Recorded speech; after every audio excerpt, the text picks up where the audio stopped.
welcome, welcome, welcome. Gather in, gather in. Let me just set my okay, let me see. Okay, I'm trying to set my trying to set my settings here. Hey everybody, Anyon is here. Good evening, well evening here. And so welcome to my channel. Welcome to my weekly K-pop live stream. My name is Nomadic Kitty. Ni hao, ma. Hola, ¿cómo estás usted? Guten Tag, and everybody from all over the world. Namaste, namaste. It is good for me to be here. As you know, you guys know my Saturdays are breakneck speed Saturdays. So this week on our weekly K-pop, we are going to do a Hybe-Min Hee-jin breakdown. We're going to do that. And so be prepared for it. We're also going to talk about other topics. I have a bunch of stuff, not a lot of stuff, but I got some things on the docket. It was pretty quiet this week in K-pop, believe it or not. It wasn't too much going on. Oh my God. My ceiling fan is on and I may have to turn it off. You hear things in the background. It's just my kids in the background, y'all. Make sure you like, share, subscribe to my video. Hello, Katina. Hello. You were one of the first ones here. Make sure you like, share, subscribe to my video. And what else? We're going to do a little bit of housekeeping. First of all, I do have memberships. I was supposed to give away memberships this week, but again, I didn't hook up my computer because I can't do it on my mobile phone, which I record from. I can't do that. It was quiet. It was quiet. But yeah, I can't do it from my mobile phone. And so I will try to do that next week. I've been saying that for like 3 weeks now, but I promise y'all. But I do have memberships. I will be trying to give out memberships next week for free, but my memberships are pretty low. You will get exclusive content. You will get K-pop gossip that I put on my post or / community section. I don't know what YouTube is calling it these days. Post, community section, whatever they're calling it. You will get the first look at videos before they're released to the public. You will get the first video. So yeah, that's just a few things just to support the channel. I'd like to thank everybody. I hit over 3,000 subscribers. Like I said before, my channel has been K-pop since January of this year. So I haven't been K-pop for very long. I appreciate everybody. Again, my Saturdays equate me from getting up early in the morning and running. I run all day. What else was I gonna say? So I haven't eaten anything all day. So y'all know I come on here and I do my face. I eat. Whatever. I don't have time enough to do anything. I get up at 8 o'clock, 8:30 in the morning. I'm gone all day. I just got back. Cordis has a new video called Joyride. Okay, I'll definitely check that out. I like Cordis. I've been gone all day, y'all, so I haven't had a chance to look at my YouTube. I edit videos in between me doing everything, so I've been editing a new video. I do have a new video coming out Monday about the richest K-pop stars. I did have a video I just posted about my McDonald's misadventures. Yeah, I'm still on that. My McDonald's misadventures. Still on that, y'all. Still on it. Okay. But the McDonald's Tiny Tan promotion apparently is over. No McDonald's today. Yeah, it's apparently it ended. So I don't know when it ended. But check out my videos. Make sure you like, share, subscribe, comment on my videos. Hello, Marsha. I'm trying to think, am I missing? I have a video that talks about second generation, things that went on in the second generation. Make sure y'all watch that video. Make sure you watch my YouTube shorts. Y'all, it'd be at 3 o'clock in the morning and I'll be like, let me just make a short. I'll make shorts and then post them or stagger them out or whatever. But, make sure y'all support the channel. And I appreciate everybody that has supported the channel. I cannot believe you guys support the channel. I don't know. That's amazing. So the next one is on the 23rd. Oh, the next one. Yeah. So we're going to start out this live stream talking what we talk first, which is BTS updates. BTS update. Oh, y'all wonder what I'm eating? Let me show y'all before we get started. This is a Korean pancake. And on the inside, it is stuffed with cinnamon, sugar, and nuts on the inside. I love Korean food, so I haven't eaten anything all day. So y'all see me munching on that throughout the night. But it's a Korean pancake called a hatok. And I've been picking up the Korean language again. So I was studying last night my Hangul. So I'm back on the Korean language train. I'm studying my Hangul. So y'all pray for me because it's hard. Korean language languages is just hard for me. I don't know why, but I'm a writer. Oh yeah. And speaking of writing, if you are a subscriber on Wattpad, I have a ongoing BTS fan fiction story. I am, if you look, I'll from time to time I'll post things, and then I'll also put it in this video. I'll put it in the description, the link for my Wattpad, which is one of the most realistic BTS fan fictions out there on Wattpad.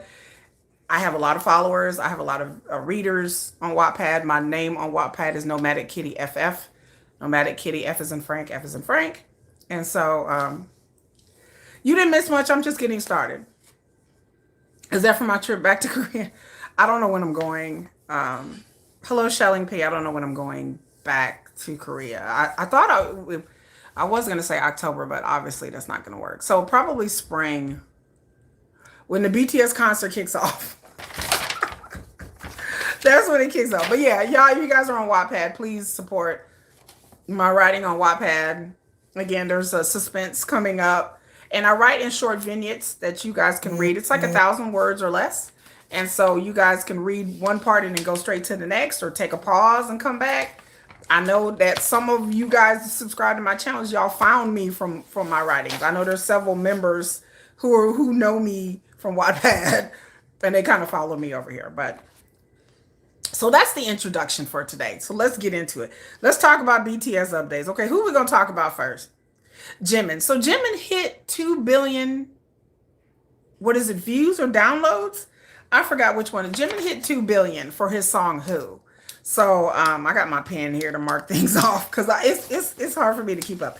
But I barely saw it. I saw it the other day. Jimin hit 2 billion. So I am happy, and we congratulate. We give a round of applause for Park Jimin,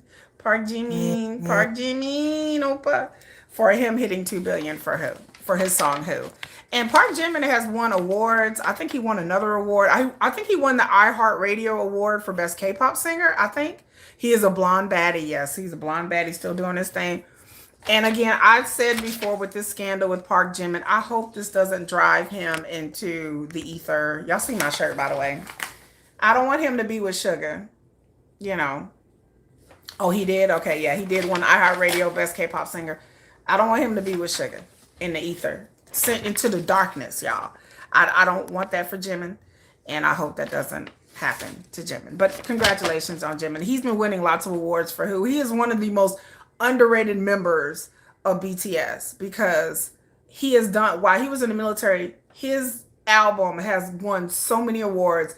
It has sold, it has charted, it'll fall off the charts and then be back on the charts. Fall off the charts and be back in the chart. Like, Jimin is so underrated that people be sleeping on Park Jimin, and they don't talk about how phenomenal his album really did. And it's amazing to me that people don't talk about this. Like, his album has sold and did so much underneath the radar that it is just crazy to me that people don't talk. I've said this before, that people just sleep on Park Jimin, but okay. So congratulations, Jimin. So next thing we know, we're going to talk about V. So V went live twice this week, twice. Like it usually early in the morning, because early in the morning, my time is like 7, 8 o'clock at night in Korea. And so he went on not once, but twice. So in one day, he was on there listening to all kinds of music. I do have to say that V has I can say in my opinion that V has a great taste in music. Like, he was playing some Boyz II Men. He was playing some old school music. Oh yeah, I'm going to get to the workout. But V was on there. He was singing. He was playing some really good taste in music. Like music that I like old school music, old school R&B from the 90s that I didn't even think that he would be into, but he was playing it. You know, he was just vibing, and I was really impressed with his choice and his taste in music. And then V said that he wanted to do a live collaboration with somebody. So an artist that he would love to do a live collab. And I thought that was amazing. Hello. Michael Ellis Sr. Hello, Michael Ellis Sr. Sending love and light. Thank you, love and light. We need lots of love and light on this earth, y'all. So I'll take it. I'll take all the love and light you can give me. But V said that he wants to do a collaboration. So it was a good live. I watched it. Yeah, I watched it. And it was a good live. And V he's challenging artists to come online and do a Weverse live collab with him. I don't know if that's possible, like system possible, but if it is, I'm here for it. Whatever artist that wants to be on it, whether it's an up and coming artist, whether it's a BTS artist, whether it's another K-pop, hey, I'm here for it. V also had a crown. Now y'all, okay, y'all explain the crown thing to me because V had a pic. It was Namjoon's birthday last week, and so V had a pink crown, and then they showed a picture of RM with a crown on. He looked really cute. And I did a YouTube short and I was declaring Namjoon the princess. And then some of the Jin people was kind of upset at me. They was like, wait a minute, how you gonna crown Namjoon? And they like, wait a minute, Jin is princess. So I don't know what the princess, like maybe it's something, an inside joke that I don't understand. So maybe you guys can explain to me. Katina says, sure, he does have a love of music, listen to different type of music. I love that V listens to old school R&B and jazz and blues. He has the most eclectic, wide range choice of music that I really respect. I respect his choice of music. But can y'all explain me the crown thing? Because he showed this crown and all suddenly armies was online chit-chatting. So what does the crown thing mean? Can y'all explain that to me? I wish I would, because I watched it and I was reading stuff online and I was like, I don't get it. So I didn't get it, but I claimed on my YouTube shorts. You look at my YouTube shorts, my animated shorts that I make. I declared Namjoon the crown. I gave him the crown, whether y'all like it or not. But I may come back and make a short where I give Jin the crown. But yeah, so if y'all can explain what the crown thing was, I would certainly appreciate it because I didn't get it. And I know some of y'all are in my comments talking about, did you see the crown? I know that Jin wore a blue crown, and so I don't know what that meant. So I don't know what that meant. So is it a blue crown or that Jin wore? And I saw that RM had a pink again. Junie made a statement on his birthday live about heavy is the head that wears the crown. Okay. I missed that. And I watched Junie's live stream, but I missed that. Oh, okay. Heavy is the head that wears the crown. Yes, that's a famous saying that it's hard. Yeah, I remember when Junie said that it's hard to be up at the top of your game because you always have to fight to stay. Hello, Natalie Landon. Natalie, where you been? Where you been, Natalie? Natalie, where you been? Natalie is one of my old school subscribers. Like she was there when I had like 200 subscribers. Natalie was there when I had like 200 subscribers and like 5 people on my live streams that she would get on here and talk to me. It's an old nickname of Jen's. Okay, Robin Spencer says it's an old nickname of Jen's. Oh, okay. So I didn't get it because again, I'm new to Army, so I didn't understand. Oh, I love you too, Natalie. And I didn't really understand it, but now since y'all explained it, okay. So it was like a joke, and armies were going back and forth about who should wear the crown. Some people thought it was a spoiler. Yeah, I saw that too, Katina. That's another thing I was gonna say. I almost forgot. Some people thought it was a spoiler for the BTS album. That's what some people thought it was. And I don't know if it is or not, but I didn't think it was a spoiler. I didn't read too much into it. I just thought that they were just being goofy and having fun online. But we shall see. It might be. But so that's what happened with V. Jungkook was at the Calvin Klein fashion show, just in case I didn't talk about it enough last week. And then he went to the after party, and then people were talking about online that they heard Jungkook, like he got hot mic'd. And he was like, they said they read his lips. And I guess he was saying like, is this supposed to be an after party or something to that effect? Jen was known as a princess because of love of pink. Shelling P. I didn't know that. Okay. I didn't know that. Are you a senior now? All right. Go ahead, Natalie. I didn't know that. That makes more sense. So Jen, okay. Oh, Natalie, you're a senior. That's right, you're a senior in high school. My son is Was it sophomore? Yeah. Yeah, that's it. Sophomore. What is it? 10th grade? Out. Yeah, okay. I always forget it because they call it by grades here. It's like ninth, 10th, 11th. They don't call it by like sophomore, junior, freshman. They don't do that where I'm at. But okay, so that makes more sense with Jen. Well, in that case, I'm gonna do another short, and I'm gonna put Jen in the crown, and we'll see how Jen does with the crown on. We're gonna see. Princess Jen, worldwide handsome Princess Jen. Okay, well that makes more sense. What's I gonna say? Oh yeah, JK was at the Calvin Klein thing, and he was at the after party, and people were talking about him saying that, is this not an after party? So I wanted to really get on here and talk about that because from what I've been told, because I asked somebody, I said, so what kind of after party they have at these events? You know, I want to know what kind of after party there. So I'm finna drop some tea on y'all right now. Y'all get ready. Okay. So I asked somebody who's been to one of these after parties. Tay was sharing his love of group Brown Eyed Soul. Okay, they're coming out with new music. Ah, that too. Yes, yes. I like them too. I like them too. Brown Eyed Soul. They good. So people were making fun of Jungkook because apparently he didn't think it was an after party. Let me tell y'all something. I asked somebody in the industry. I said, so what is like? Because she's been to one of these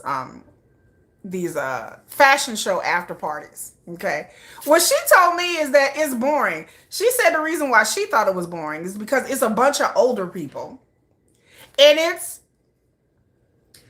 how can I put this nicely? I said older people, and here I am saying that being an older person. But you know, hello, Selena Girl 69. You know, you know. Okay, so from what I have learned, the after parties at these events are not what a young person would really consider as fun.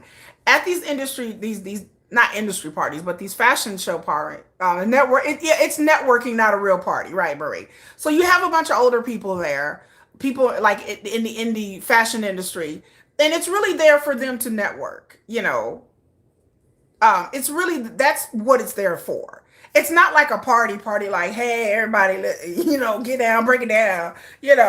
Like it's not that kind of party. It's really there for people to just be seen, to talk to people, to network people. And with Jungkook not speaking English, I could see whether he would think that it was a party. His members were not there. Yes, it was a working party. And so I could see him saying, like, is this supposed to be a party? Because it's not. Natalie is laughing at me. Because it's not that kind of party. And for him being a young man, and you're surrounding with these older people in the industry, you're talking about designers and photographers. A lot of these people are, again, I'm old. So I would say a lot of these people are probably like around my age. They probably in their late 40s, early 50s. And they're in the industry, and they're really there not to really eat and drink and have a good time. They're there to really socialize in the purpose of networking. And so my friend explained to me that to her, these parties are boring, especially in your 20s. And then if you don't really speak the language, that's another barrier. So it's for him, yes, I could see him saying that. And it wasn't really anything a big deal because a lot of them, he just said out of his mouth what everybody be thinking. Jungkook just said it. Because I'm sure his mind was thinking it, and other people there are thinking it. Especially a lot of the celebrities go to these parties, and they don't even stay very long. I heard that Jungkook didn't even stay that long, y'all. That he didn't even stay that long. Because, again, him being at BTS, there's really nothing for him to network really for. He is a brand ambassador, so he's kind of required to show up at these events. Poor Jungkook, yeah, he wanted a real party. He was like, is this even a party? I think that's what he said. Is this even a party? And it's not. And I'm sure that he wanted to, have some fun. But it's not that kind of party. So what he said, some people took it as a way to shade him or been like, I'm like, baby, he just said out loud. If you look back at HYBE's release party for Jack in the Box, he had a good time. And then that was a party. Oh, really? I've never seen that, Katina. Girl, Sugar do be looking hot as hell. Look at Sugar on my shirt. That's my shirt. This is my first BTS type shirt that I ever got. It's my sugar shirt. But yeah, I mean, I guess Jungkook kind of expected like, dancing and drinking and, like a release party. And it's not that. These people it's in New York. These are older people. These are people in the fashion industry and they're kind of crusty and stodgy. You want the shirt? There's a video on YouTube. I have to see that. Oh, yeah. He wanted to let loose, Marsha. And he, around them stodgy, stuffy people, it's a lot of socialites and people that are there just to be seen. And it's not them to really talk to you or interact with you or anything like that. So I would have to say that. Let's see. I did Jimin, V, Jungkook, and I think that's it. I don't think we haven't heard. Jin posted on Weverse. Wait, Jin posted on Weverse. He posted a picture of him at the beach. I should give this shirt. He posted. Jen posted a picture of him at the beach. I think it was early this morning. He was posting a picture. And I think Jen is in LA. And I think Sugar's in LA from what I hear as well. So y'all can take that. The Sugar's in LA. Take that with a grain of salt though. I don't know. But I got to watch the HYBE release party. And speaking of release party, let me ask y'all a question. Because y'all been around. Have y'all seen the video? I'm just curious. I'm just throwing it out there. Have y'all seen the video of when BTS was on tour? I don't know which tour. I don't know which tour it was. I don't know which year it was. But there was a video of an after party at them at a Korean restaurant. Have y'all ever seen that video? I'm just interested. J-Hope, V, and RM at the concert. Oh, okay. Yeah, have y'all ever seen that video? Yes. Natalie, you've seen it? Who else has seen that video? Who's seen that video?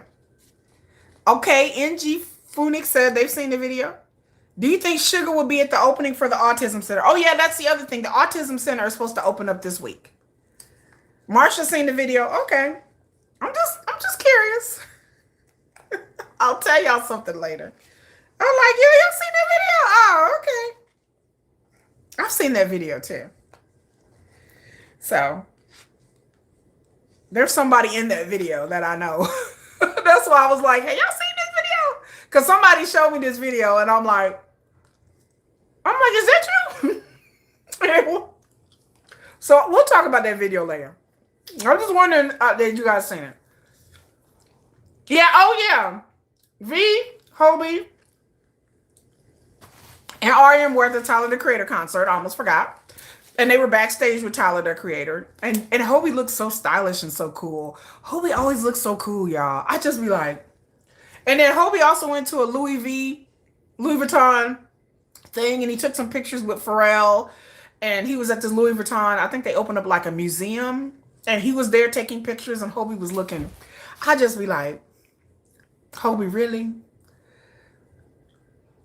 Just good. What, Marsha, which video you want to see the whole video about? You want to see the whole video about the after party? Yeah, it was at the end of the tour and they were at a restaurant. Yes. Mm-hmm. Y'all are right. I saw this video the other day and somebody showed it to me and I was like, let me ask if y'all seen this video. Okay. Because somebody in that video, I was like, is that you? They're like, that's me. I'm like, yes, V was dancing on the table. So I got some tea about that video that I will come back and talk about at a later time. Not that anything's salacious, but there's somebody I know that was there. And I didn't believe them until they showed me, because I was like, whatever. And then they showed me the video and I'm like, so I was like, is this a real video? So I said, let me ask my subscribers, has they heard of this video? Because they're like, oh, it's online and da-da-da. I was like, because I had never seen this video before. And this person showed me and I was like, is this real? So now I know it is real. So I can talk freely now. I can talk about it now. So it is a real video. Okay. Then this person wasn't lying to me. It wasn't a fake video. Because, when people tell you things in South Korea, you're just like, I don't really know. I don't know what to believe when people tell me certain things. But now since I know this video really does exist, I'm like, all right. Not girl. No, girl. Not at a later time tonight. I had to tell y'all another day. I had to get, HYBE stylist does need a raise. HYBE stylists need a raise a bonus, and everything else in between. Because even if HYBE is just stripped down, he still looks fashionable. Like he still, like even with him wearing the most basic clothes, he wears the thing, he puts outfits and colors together I would never think that should ever be together. I'm like, I've never seen a man wear orange and look good in orange, but HYBE will put orange, yellow, and purple together, and you're like, I didn't even know that even went together. But you know, HYBE, somehow you're like, it makes sense. That all makes sense somehow. It looks like they were trying to get V. Yeah, now that was a party. That was definitely a party. And then last but not least with the BTS updates, let's talk about the workout update. Yeah, he got too much swag. Let's talk about the workout update. It was the trainer, it was RM, it was Jungkook, and it was V. So apparently they all in the gym like just swolo. They swolo in the gym. So they put them gym pictures out there and like Army went crazy. And then people were posting it on YouTube and I saw the YouTube videos. And I was like, oh, so this is what they doing. Watch behind the scenes. Y'all always give me so much good stuff to go look at. The moment I hop off my live stream, I'll be online like, looking off with my remote, I'll be like this. All right, okay, what? Yeah, what? I'll be looking up stuff all the time. Y'all be telling me to look up stuff because there's a lot of stuff I haven't seen. But yes, the three dudes were like the gym line. They start calling it the gym line now because we all know V is just he's on a fitness journey. For I think the military put him on his fitness journey, and then RM before RM went to the military, he was all like fit, and then of course Jungkook was like the king of fitness. And so they're all getting back in shape. It's nice to see them in the gym getting back on shape. And if they want to post more pictures, I'm here for it. I'm not going to stop you, sirs. If y'all want to post pictures all day, y'all at the gym, go right ahead. Do your thing. I'm not going to stop. Muscle Bunny. All right. I was like, child. What y'all doing up in that gym? So they're trying to get in shape for us, ladies and gentlemen. V said he gonna be a bodybuilder. Did V say that? He on his way. I'm here for it. I'm here for the whole journey. Now I think soon V and JK are gonna flip a car soon. Julie's gonna help them put them in the back. Girl, they looking fit. Namjoon in his live stream, he was saying, Daddy Junie, right? He was saying that he lost a bunch of weight. He was saying that, hello, Starlight B, have a good day to you too. But Junie said he had lost a bunch of weight. So I think he said he lost like, 15 pounds or something like that. We're all on a journey, ladies and gentlemen. We're all on a journey. So good luck to them. On their weight loss journey. Okay. The second thing I need to talk about, we're getting into the second part. So I think that's it for the BTS updates. I can't think of anything else. Let me see. Shelly P said it was funny. RM told V, be whatever you want to be. You said be whatever you want to be. Fighting. You can do it. Fighting. Let's see. The second thing we need to talk about is Coachella. So did y'all hear the 2026 announcement for Coachella? Coachella is the big concert. It's in April of I think every year. It's going to be in April of next year. I forgot the dates. But they did the lineup. Justin Bieber. Wait. I think, Justin Bieber was going to be there. Sabrina Carpenter. But I don't care about them, y'all. It's nice. I'm like, that's nice. But I cared about what K-pop artists. So Cat's Eye is going to be there. And the biggest thing is BigBang. BigBang, y'all. Taemin is going to be there. Yes, I did a YouTube short about Taemin. Taemin alone is worth it. I'm not a big fan of Taemin, but I appreciate his talent.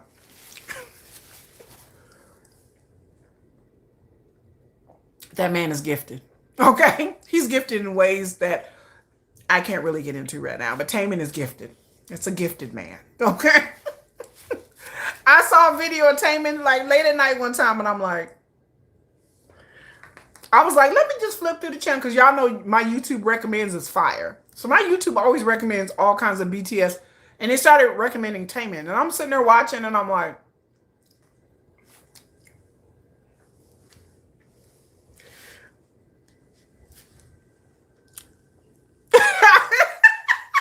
I was looking like that. I'm like, what is this? Jackson Wang will be on tour. Yeah, Jackson Wang will be on tour. You're not a fan of outdoor mud in a desert? I know somebody that went to Coachella a long time ago, and I want to go. Like, they have packages online that I'm just like, I told my sister-in-law, who is my K-pop buddy, who, if you watch my K-pop concert vlog, she goes with me. I'm like, girl, we could really do this. And she was just like, I'm going to bring it up. Like, I don't know how she's going to react. Because from what I heard last Coachella, I heard nothing but bad things. Like, I heard that people was out in the mud, that people, they were hot, they were sweaty, it was pee everywhere. Like, I heard, girl, get the hotel. Yeah, I would get the hotel package. Who is Taemin? Taemin is a K-pop singer. I forgot which group he used to be with. Was it Shiny? I did a video that had Taemin in it. You would think I would know these things. I think he was with Shiny. Yeah. But yeah, people were saying that they were outdoor in the mud. Yeah, I would be in a hotel. I ain't spending no night nowhere out in no mud. Yeah, Shiny. I ain't spend, girl. I want the highest package they got. I was like, I don't want to drive nowhere. I want a shuttle. I want to stay in a 4-star hotel. I am not a roughing it kind of girl. Taemin is old school. He's very old school. But he came out with an album not too long ago. I think he has a new album coming out. Yeah, I think he has a new album coming out. But girl, I'm not rolling around in no dirt and no mud. I am not a rustic girl. I'm not a rustic girl, you know, at all. So if y'all expect me to go camping, fishing, swimming, I'll be sitting here like this. All right. I'm not an outdoors person. I'm a sit in the tub and sip on a glass of wine kind of person. I am not that girl. I do not want to be out here with I don't like insects. I don't like bugs. I am allergic to everything green besides money. Money is the only thing green that I like in a damn Christmas tree. I like Christmas trees and I like money. All the rest, I like the color green sometimes, a tasteful dark green. But other than that, I don't do no greens. I don't eat. I like salads. That's about it. That's the only. I don't do outside in the woods and the elements. I don't do that. You know, Lyft pre-order because the shuttle ran out of gas. No. Oh my God. I cannot believe that. I heard a lot of stories about Coachella, this past Coachella. I watched the whole video and it turned me off because I kept hearing about people slipping and sliding and poop and pee. That's all I kept hearing. People like, oh, we couldn't find a bathroom in the porta potties was disgusting. I'm like, excuse me? Wait, what? The porta potties, who? I'm not sitting my butt on a porta potty that hundreds of other people, child, no. So I was like, I need to figure something else out for Coachella. You know, I can't be standing out in the mud for hours and then in a porta potty. I've had that experience one time where I went to a festival a long, long time ago, and the porta potty was utterly, completely disgusting. Like there was poop on the walls. Like I'm trying to eat, y'all, you know. It was disgusting. Marie said she grew up in New York. I don't do nature either. Baby, I grew up in Detroit. Like, I don't do rustic. I don't do rustic. Like, I don't know what y'all be doing, but I don't do rustic. Yeah, give me a hotel. I need a hotel, a blanket. Do I know Stray Kids? Yes, I have shorts. I had a short about Felix's birthday on Stray Kids. It's one of my biggest shorts. Ladies, the same, Taemin. Yeah, lips, heads, baby. Yeah, Jimmy looks up to him and Taeyang from BigBang. Shiny is second generation? Or is it first? That's a good question. Shiny been around for, they started real young. Like, I know Taemin started when he was like, what, 15? 14? Guilty? Oh, yeah. I like Taemin, I'm guilty. Just take me off. But they're going to be there. But the biggest thing, y'all get me distracted. Big Bang. Oh, my God. Oh, my God. Hello, Amrita. Get to the hotel early, girl. I had to. Big Bang, y'all. I said it in my short. I'm like, Big Bang. Oh, my God. Like, Big Bang. But I heard that T.O.P. not going to be there. Child.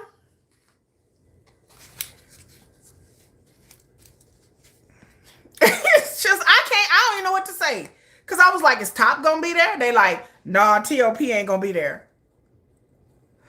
I'm like, okay, I like G-Dragon like the next person. I like Taeyang and Daesung. Okay, I like them.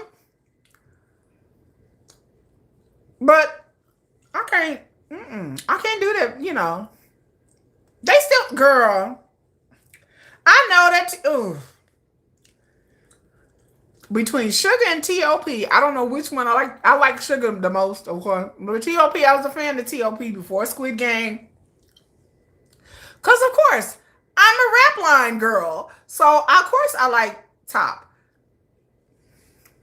After Squid Game and how bad the Koreans talked about him when he was in Squid Game, and he was the best thing in Squid Game. He's the only thing everybody was talking about.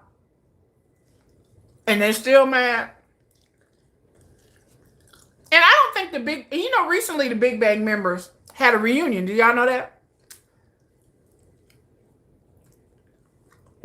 We all know Stray Kids. I have videos on my channel about Stray Kids. Yeah. I have shorts. I did a Felix video. I have a vlog.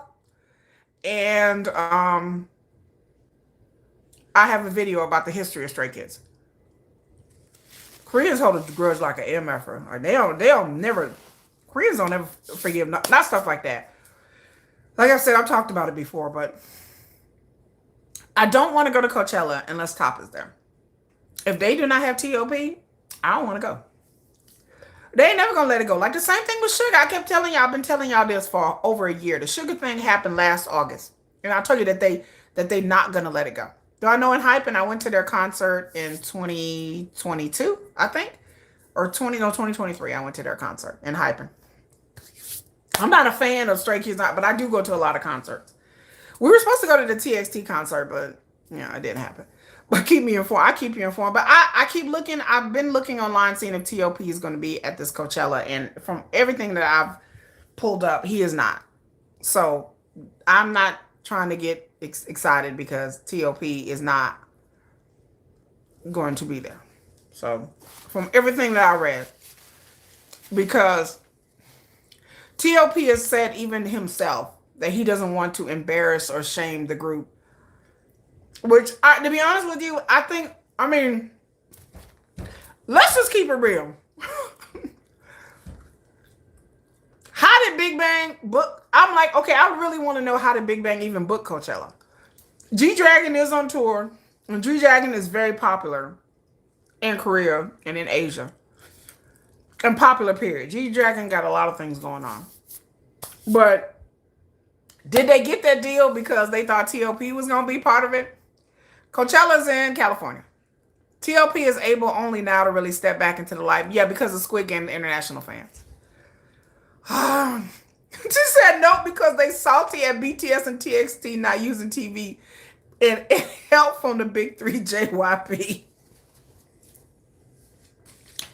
Child, so I don't know. They still mad at T.O.P. And I hope for Squid Game that, again, I was hoping that he would get more opportunities, but I don't know. It's not looking that way. But we might be surprised. He said, T.O.P. says he wants to come out with an album. That's what he said in that interview. He did an interview back in April. And he says he wants to come out with a new album. And he wants to work on music. Like, that's his first love is music. I would love to see T.O.P. act. I would love to see him come out. Whatever he wants to do. If he doesn't want to be with Big Bang or they don't want him or what the beef still is, that's fine. As long as he does something, you know. And I hate that he is still being persecuted over something that happened over like 10 years ago. I mean, like, we still own this? Something that happened almost 10 years ago. You know. Oh, JYP has it in with Coachella thanks to Blackpink. Oh, okay. So we'll see. I mean, but again, if they don't announce TOP, a lot of international fans are going to be upset. Because people online, I was reading the comment sections online when they announced it, and people were like, where's TOP? That was what everybody was asking. Is TOP going to be there? Where's TOP? I hope he's working on something, Katina. I hope he is. I haven't heard anything. I haven't heard anything inside Korea, outside of Korea, nothing. I'm going to have to start asking around. Because I haven't heard anything. So I don't know if inside the industry he is still not being given opportunities. So, and I did a video about TOP, by the way. So, if you don't know, hold on. I'm chewing. So if you don't know TOP's story, it is very fascinating. Like, if you don't know his story, I just told a little bit about it, but his story is much more than that. He was a trainee at an early age, y'all. All of BigBang became trainees when they were teenagers. And TOP didn't think he was going to make the cut because he could not dance. He worked very, very hard to pick up the dance moves. He would work and work and work them. TOP used to be a chunky kid. He grew up as a fat kid, and he was bullied, and he didn't fit in. And yeah, and he wanted to be a rapper. He fell in love with hip hop, and he used to be a really shy kid, and the hip hop brought him out of his shell. And he was made fun of. He was bullied because he was a fat kid, like, for the longest time. To see him now, you would never even think about that. But yes, he was a chubby kid. And so he was made fun of. He was tall, he was chubby, and he wanted to be a rapper. And his parents are like, what? Like, and he would go to underground clubs and he would rap, and it's a whole thing. But the story of TOP, like I said, if you watch my video on my channel, I have a video about who TOP was and the things that he went through after the whole marijuana charge, and he tried to take his own life several times. He drank a lot. It's very sad. It's very sad. Netflix need to put him on. They need to put him on something. He lost all that weight. He went from they said he was ugly.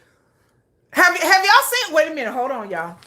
Since we're talking about BigBang, this is on the docket. Have y'all seen the BigBang documentary? Have y'all seen the one that was put out back in 2007, I think? If you have not watched the BigBang documentary, go watch it. Because, you know, this documentary was made a long time ago when artists and groups were a lot more candid. And you will see the Daddy YG.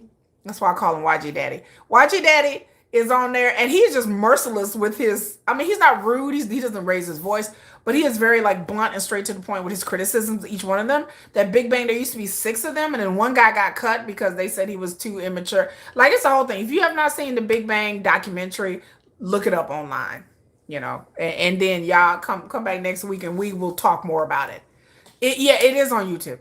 Yes. It's like they have one YouTube channel that has it in like 11 different parts, and each part is like 30 minutes, and it was filmed like way back when they were trainees by YG.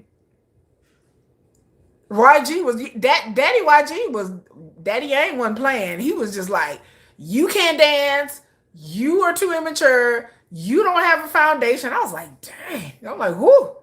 He was going in. I've been watching it. I watched, let's see, there are 11 parts, each 30 minutes, and I've watched 5 parts so far.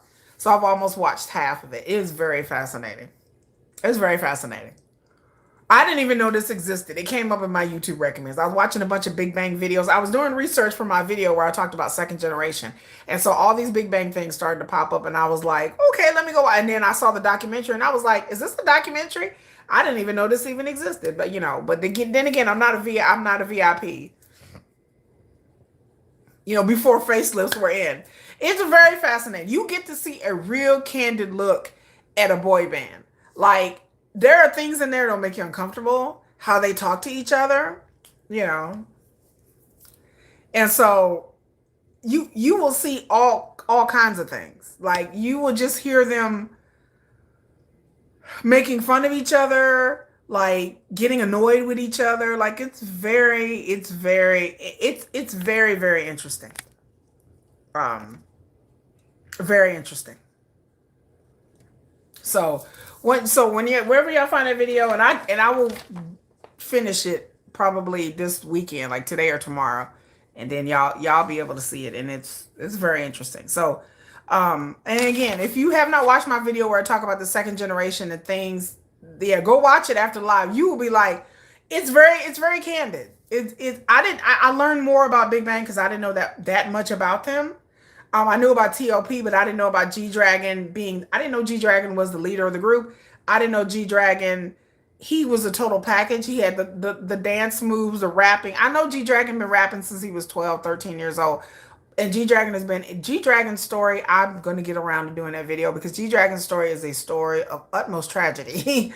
It is one of the saddest, tragic stories that I have ever dealt with that I didn't know. I saw a video about G-Dragon, and it's worth me retelling my version of it because G-Dragon has been a star in the business in some way since he was 4 or 5 years old. His mom pushed him out there. And so it is very sad to watch the story of G-Dragon and the mental illness he's gone through. But when you see him in this video, and you got to think in this video, G-Dragon is literally like 18, 19 years old. And the way he carries himself, because you can tell that he's been in the business a long time. And you can see why G-Dragon was a leader of Big Bang, because the way he carries himself and the way he talks to the other members, it's much more maturity. You could just see it. You could see why G-Dragon was Daddy Yang's favorite. That was his favorite. And he signed, yes, it was a Korean version of Mommy Dearest. And Daddy Yang signed G-Dragon to a contract really early, like when he was 12 years old. He signed him to a contract. So G-Dragon had been a trainee since he was like 12 years old. And just to see G-Dragon's talent and his charisma and kind of his ego, like you kind of see that he's 19 years old, but he kind of got an ego. He kind of got and I could see him having an ego. Like, he was the only one that was signed. And then you get to see Taeyang, and Taeyang is so shy. And there's a part where he says that he's scared of girls. He said, I'm scared of girls. He's like, every time I get around a girl, I don't know what to say. And he was like, G-Dragon, he knows how to talk to them and get to, and keep and like hook up with them. I know that's what he really wanted to say. But Taeyang running around with no shirt on, Taeyang. That's the Taeyang I know. In this video, he was literally 17 years old, and he is talking about how shy he was around girls. And he's like, I'm scared of girls. He's like, I don't even know what to do around girls. I just look down, and he's like, they think I'm weird. And I was like,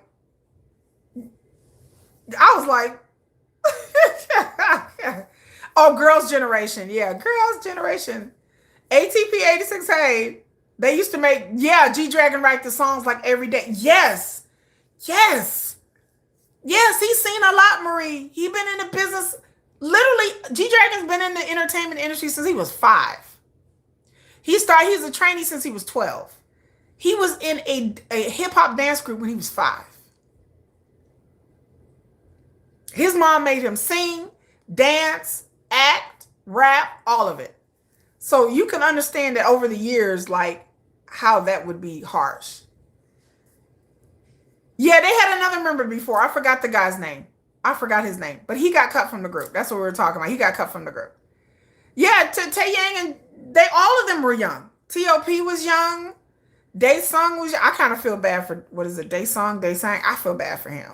Because he was kind of like the butt of the jokes all the time, and they would call him ugly. Like, it was hard for me. It was hard for me to watch that. So anyway, when we get off this live stream, y'all go watch that documentary, the one that was made in 2000. I think it was made in 2006. This is an old documentary. It was made by YG, and it like it's 30 minutes each, and there's a YouTube channel that's cut it up into 11 different parts, and I've been watching the parts every day for like the past couple of days. And it is some parts it's hard to watch because I'm like, you can kind of read between the lines. Like if you've grown like me, you can kind of read between the lines like what was really happening. But it was a lot to listen to the CEO just go in on them like, you're gonna get cut, you can't sing, you can't dance, you're immature, you have no foundations. And then that other person that I won't say his name, I refuse to say this person's name. And you could just see, like, I don't know, again, I don't know, maybe it's hindsight. Maybe I want y'all to go watch this and y'all come back next week and we'll talk about it. Because when I watch Burning Sun, when I watch him in this video, I get a very weird feeling sometimes. Like sometimes how he acts seems very put on. It seems very fake, and it seems very weird to me. Like even if I had not known about the Burning Sun thing, and I'm like, well, maybe it's because I know about the Burning Sun thing that kind of taints my view. But to watch him on camera, BigBang, to watch Burning Sun on camera, I won't say his name. There's some parts there's some things that he kind of say that I'm like, huh. Or the way he acts sometimes is very manic. It's very like, he gets to talking really fast, and I was just like, I'm like, this just kind of seems like there's something, it's just something really like a screws loose. Yes, ATP 86, you know what, I didn't want to say it, but he weird. He kind of weird, y'all. Like the way he talks, and sometimes, and he like laughs, and the way he laughs is kind of disturbing to me, and I'm just like, I said, maybe I'm looking into things. So I said, I need other people to come watch this documentary. Y'all come back and tell me that he don't come across as a weirdo. Like he comes across as a weirdo. And I'm just like, and sometimes he's funny, and then he'll say things that are not very nice about TOP. He'll say things, and I'm like, that's shade. That ain't really like a joke. That just, like there's points where he called TOP ugly, and stuff like that. And you can see that, you can see the look on TOP's face, like what? He just kind of like takes it. Well, TOP, you can't, the way he kind of ribs him is kind of like, oh, okay. They talk about Gen X, we grew up knowing. Y'all knew he was weird. Y'all knew Burning Sun was weird. He was a weirdo. Because I wanted to see for myself. I was like, well, you know what? I want to see. I want to see this man. Because I didn't know nothing about this man besides Burning Sun. So to see this documentary, and I've been watching other videos about them backstage and about them interacting. And whenever I see this man interact, there's just something off about that. There's something off about this person. It's just the way he acts sometimes. I'm like, it's a bit like you could tell that this person kind of has an anger problem. Like you can tell that he gets annoyed with things. Like you can tell he gets frustrated real easily. Stuff like that will mess with your mind. Yeah, you can. And then the stuff that he says, like I said, we'll come on next week and I'll have a whole conversation about BigBang because I've learned so much. And I'm gonna do a sequel to my video I talked about second generation because there's lots more I would like to talk about. Because BigBang was wild, y'all. They were wild. Backstage, they were wild. The things they would do on stage was just wild. Wild for K-pop. There's things that we never see. I watched their concerts, so I've been doing my research because I was like, let me look at this here. Because the things they were doing on stage and behind the stage, and they was wild. The things that they would say in videos, and I'm like, what? Like they was wild. They was a little wild. T.O.P. always felt self-conscious about his look, especially about his weight. Yes, when he was growing up. And Burning Sun guy was a hot mess. Yeah, he was. T.O.P. he said he always felt self-conscious. There's no reason to T.O.P. T.O.P.'s gorgeous. He's a gorgeous guy. So, but I understand that, like, when you lose the weight, you still feel like you're still fat. I get it. I get it. I understand. I through my weight loss journey, I've lost 162 pounds. I used to be really, really, really big. I used to be like a size 20. I used to be like two of me. I used to be a really, really big girl. And so it's hard to come out of that. Like you turned me off to K-pop until 2013.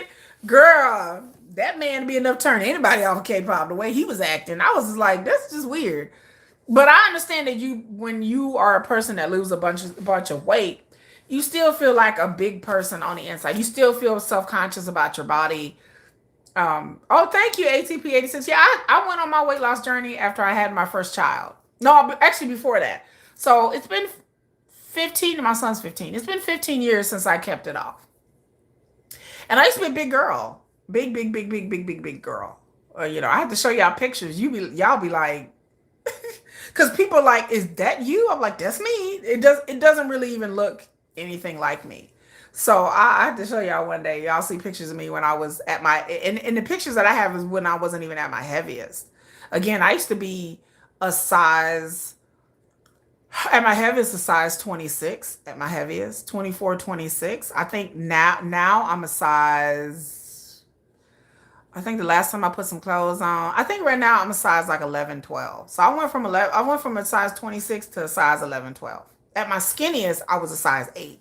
I had really lost a whole bunch of weight, but that was before I had back surgery. But yeah, and I've kept it off all these years. But I eat, and I eat good. I work out 5 days a week. I worked out today. And so I have not hit, no, I'm not vegan. I haven't hit menopause yet, y'all. I can still have babies. I'm waiting for that menopause to hit. I'm like, when menopause coming? When is it? Hello, is it here? I have not hit that yet. I should. But technically speaking, my doctors tell me that they're like, oh, you can still have a baby. I'm like, no, I'm good. But no, I'm not vegan. My son's a vegetarian. Top ended up getting involved with art, and he owns part of a wine business. Yeah, he does. He has done good for himself in business. He also owns some real estate too, from what I've learned. And like I said, I talk about that in my video about his love of art, and his home is like a work of art. It's beautiful, and he has done well for himself despite everything that he's been through and being dogged out. Or you have to pivot. Like sometimes in life you have to pivot. You start out one thing, you do something. Like the same thing I say about Sugar, y'all. I want Sugar to do whatever it is that he wants to do, but if he has to pivot out of the business or go behind the scenes or do whatever he wants to do, then you have to pivot. Because I don't know, like I keep telling y'all, I don't know if Korea is going to forgive Sugar, y'all. I'm just gonna keep it real. Like I'm just gonna be honest, because some of y'all were like, "Oh, it'll be fine." I'm like, "No, no, I was like, I don't even know if he's gonna be there for the hospital next week for the hospital opening. Hopefully he will. He should be because that's his legacy. But oh no, I lost. Oh, you still medically? No, I have not hit menopause yet. Oh, you said losing weight is easy before menopause, and once you get older, it's hard to lose. That's what I heard. I want TLP to come back. But like I said, I don't think Sugar. I don't know if Korea is going to forgive him. I'm interested to know what's going to happen when this tour starts. What promotions they're going to do. I don't know. Like I thought I had it figured out. I was like, surely this not going to be. And I'm like, oh, okay. So this is what we're doing. Now I don't have any faith that this is going to turn out the way that we think it is. Like, I really don't think, I don't know. We'll see what the hospital next week and see what the Korean media has to say about him. Because like I said, when he announced that when Sugar announced that he had this hospital, people were dragging him on the internet. Like in Korea, not international fans. We were all like, yay, Sugar. Sugar, Yumi, CC. Like we were all for it. But then Korea, like there were Koreans who were like, okay, great. And some of the people were like I did a whole video about it where people were saying really mean things. And then they talking about they wanted him to be banned from KBS and all kinds of shit. And again, I don't know if this is the machinations of black propaganda. Some people blame Min Hee-jin. Y'all always trying to blame Min Hee-jin, child. Y'all always talking about Min Hee-jin. I be making fun of y'all, but I don't know. Lately, I am sorry to y'all who come on here talking about it's Min Hee-jin, and I'm like, man, y'all tripping. Now I'm like, it might be, I mean, he probably has turned more to international friends. Girl, she is a witch. I like literally. So yeah, it is sad that but Sugar has options. Like he can always go behind the scenes and be a producer and a writer and do the shaman girl. We're gonna talk about the shaman. But so that's my Big Bang Coachella talk. And so we talked about that. I'm marking it off the list. Also, Ticketmaster is being sued. So here's my other point.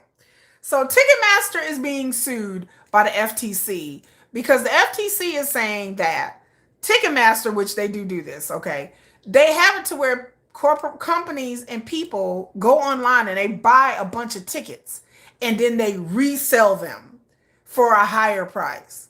And so it's kind of like legalized scalping and ticket gouging. So Live Nation and Ticketmaster are being sued by the FTC. Like finally the FTC did something good because normally the child know. So they are going to sue. They're litigating Ticketmaster because Ticketmaster, they allowed this to go on and they know it goes on, and so it's kind of like double dipping.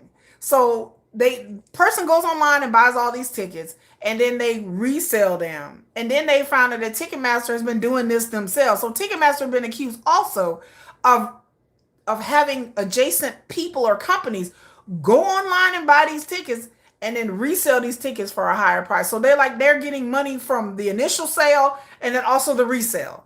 So Ticketmaster been shady though. So I don't understand. I have to go pull up, I'm gonna write this down. I'm gonna do a video about the history of Ticketmaster because I don't know a lot about Ticketmaster. So I'm gonna add this to my list of videos that I'm going to do next week, or list of videos, because I need to know the history of Ticketmaster because they are greedy. Hello, Moonlight. Yeah, and they own Live Nation. The ticket, it started with Pearl Jam, probably back in the day. Yeah, I'm going to do a history, y'all. I'm going to go do a deep dive because I don't understand how we got here. It is confusing enough and confounding enough. Me have bought tickets. All of our tickets are through Ticketmaster. And I'm like, isn't this a monopoly? Like, is this legal? I'm like, so y'all the only people selling tickets? Like, they can, and then they can charge whatever they want to charge to the K-pop agency. You understand? Like, K-pop agency have to pay them a fee to set the tickets up. And, like, to me, it just sounds like they have a monopoly on something that they shouldn't have a monopoly on.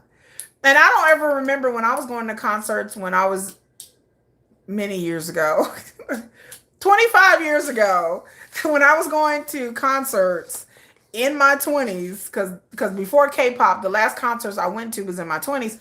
I don't ever remember. I mean, granted, we didn't have the technology, but I mean, there was just different places you could buy tickets. Yeah, there were scalpers and people selling tickets illegally online and stuff like that.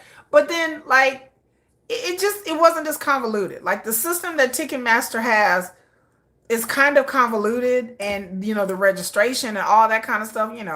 I just always wondered. Yeah, then there's the dynamic pricing. Yes, yeah. Stadium. Yes, they have exclusive rights to stadiums. Katina said, they screwed people over on Hobie's concert. They did. They held back tickets. And then they said they were sold out. And then, yes, days before the concert, they were like, here's some more tickets. And people thought, yes, that they had sold out. Yes. So people were upset because they like, wait a minute, y'all said they were sold out. And they weren't sold out. They held back tickets on purpose.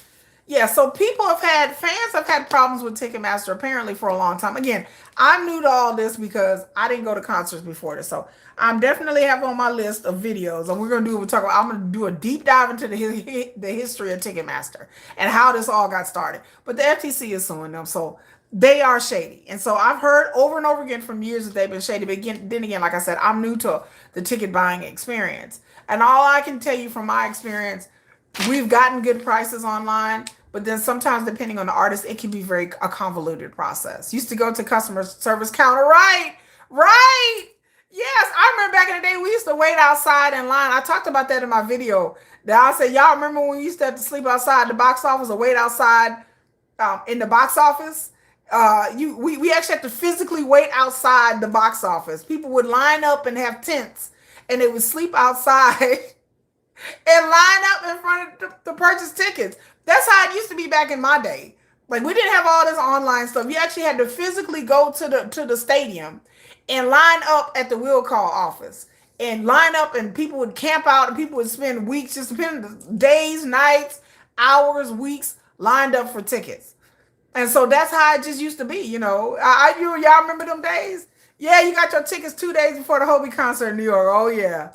Y'all remember them days? Yeah, I remember we used to stand outside in line. I remember I went to go see New Edition when I was like 17 or 18. And I remember me and my friend, we stood out in the box office for like 4 or 5 hours in the heat during the summertime getting New Edition tickets. And we were so excited, and you would stand in line with other people, and y'all would all talk to each other and be like, what's your favorite song? What's your favorite song? Who's your favorite member? Like that's what we used to do as when we were teenagers, you know.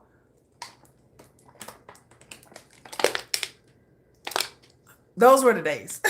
I'm thirsty, y'all. Those were the days. So yes, we're gonna come back on this Ticketmaster. We're gonna put that out. Okay. So I've done the BTS updates.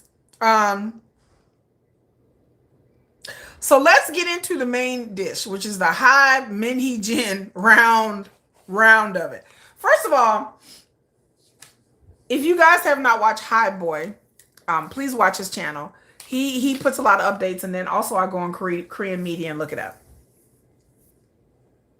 How you picked your seats? Aspazia said, yes, your seats were under 20. I remember when tickets were like 20. I remember when back in the day when tickets were $40, everybody was having a fit. Like a $40, $50 ticket for a concert? Oh my God, unheard of. Like they signed up that because the first time they missed out money on BTS. That's how we got tickets. BTS had the registration thanks to COVID. They studied in how to get over. They tested it during. That's what I heard too, that things changed after 2020. That things started to change. So yeah, but yeah, I mean, that's what's going on. But anyway, so we're going to get into the Hybe-Min Hee-jin. First thing we're going to talk about Hybe is Hybe has shut down an account, and they have went before the court again on Twitter, petitioning Twitter to get information regarding this account. Now, this account has been taken down, and so they've been taken down. They're gone. And I think the name of the account is like We Love Bots or We Support Bots or something like that. And this account had made over 3,000 posts disparaging Illit, Le Sserafim. I've seen some of the screenshots of this account because, people own it. So people have been reporting this account from what I've learned for months now. And this account popped up like last year, and they had about 3,000 followers. So they didn't have many followers, but they had been posting over 3,000 posts about Illit, about Min Hee-jin, and stuff like that. So this account they've deleted their account. Hybe has sent them a cease and desist, and they have petitioned the court to find out the identity of this person who is running this account. So we shall see soon who was running this account. But this was a New Jeans Team Bunnies supporter kind of account. So it's one of those accounts. So Hybe is coming for this account. And apparently in some of these super secret chat groups that they've had in Korea, on these Korean cafes, apparently people have been going around telling people not to post things in support of New Jeans. So apparently Team Bunnies are running scared because they understand that Hybe is coming for them, which they should. Did I ever get my tiny tan stuff? No. I did a video about it. No. I didn't. Hi, Kim. I did not. I'm salty about it too. I got like 4 Jins and 2 J-Hopes. Yeah, that's what happened to me. So I'm salty. Very salty. I went to like 4 different McDonald's. It's 5:32 a.m. Oh my God. I don't know what time it is here. It's not 10 o'clock yet though. Thank God. Because at 10 o'clock, I get an alert saying it's 10 o'clock. Bunnies are weird. Bunnies are weird. So the Team Bunnies, so this account got taken down. It's one of these Team Bunnies accounts. And Hybe has been slowly but surely throughout the past year been telling people they have a website where you can alert Hybe if you feel like it's, stuff saying on there. And then some people in Team Bunnies have been complaining, saying that, well, we can't say whatever. No, it's because this particular account was going online and reporting false things. Like they were just saying things. Now look, I tell people all the time, now look at here. We can have different opinions, but we can't have different facts. They were sitting there saying that, like, for one thing, they were saying is that the cacao messages were inadmissible in court and the judge threw them out. That's not true. That didn't happen. And we see now the cacao messages are allowed in court and the judge allowed it. The judge never threw. So it's like you can't just go online and be like, well, in court, such and such happened. And it didn't happen. Like none of this, like they just literally just made up shit. They're just making up shit and just putting it online like it's facts. So again, we can have different opinions. You can say, well, I feel like the cacao messages need to be thrown out of court. That's one thing. But if you're saying, yeah, the judge threw them out and the judge said, wait, hold on, partner. The judge didn't say none of that. So they lied. Yeah, HYBE is done. They going after everybody. You know that you can go inside McDonald's and buy only the Tiny Tins. Deidre, I tried that. My McDonald's told me no, Deidre. My McDonald's said, no. They told me, And so people are pushing a narrative that has nothing to do with truth. They could just get online and just kind of make things up. And so that's why HYBE is going after these people. It's not about infringing on people's opinions. Like if you don't like LE SSERAFIM and you don't like ILLIT, that's fine. But when they get online and they're like, oh, LE SSERAFIM got better treatment than New Jeans. Okay, hold on. You're purporting what you're saying as truth. And it's not truth because these people don't work for HYBE. They don't know New Jeans or LE SSERAFIM or Bang PD. So they weren't there. You're not a HYBE employee. So you can't get online and be posting shit like it's real.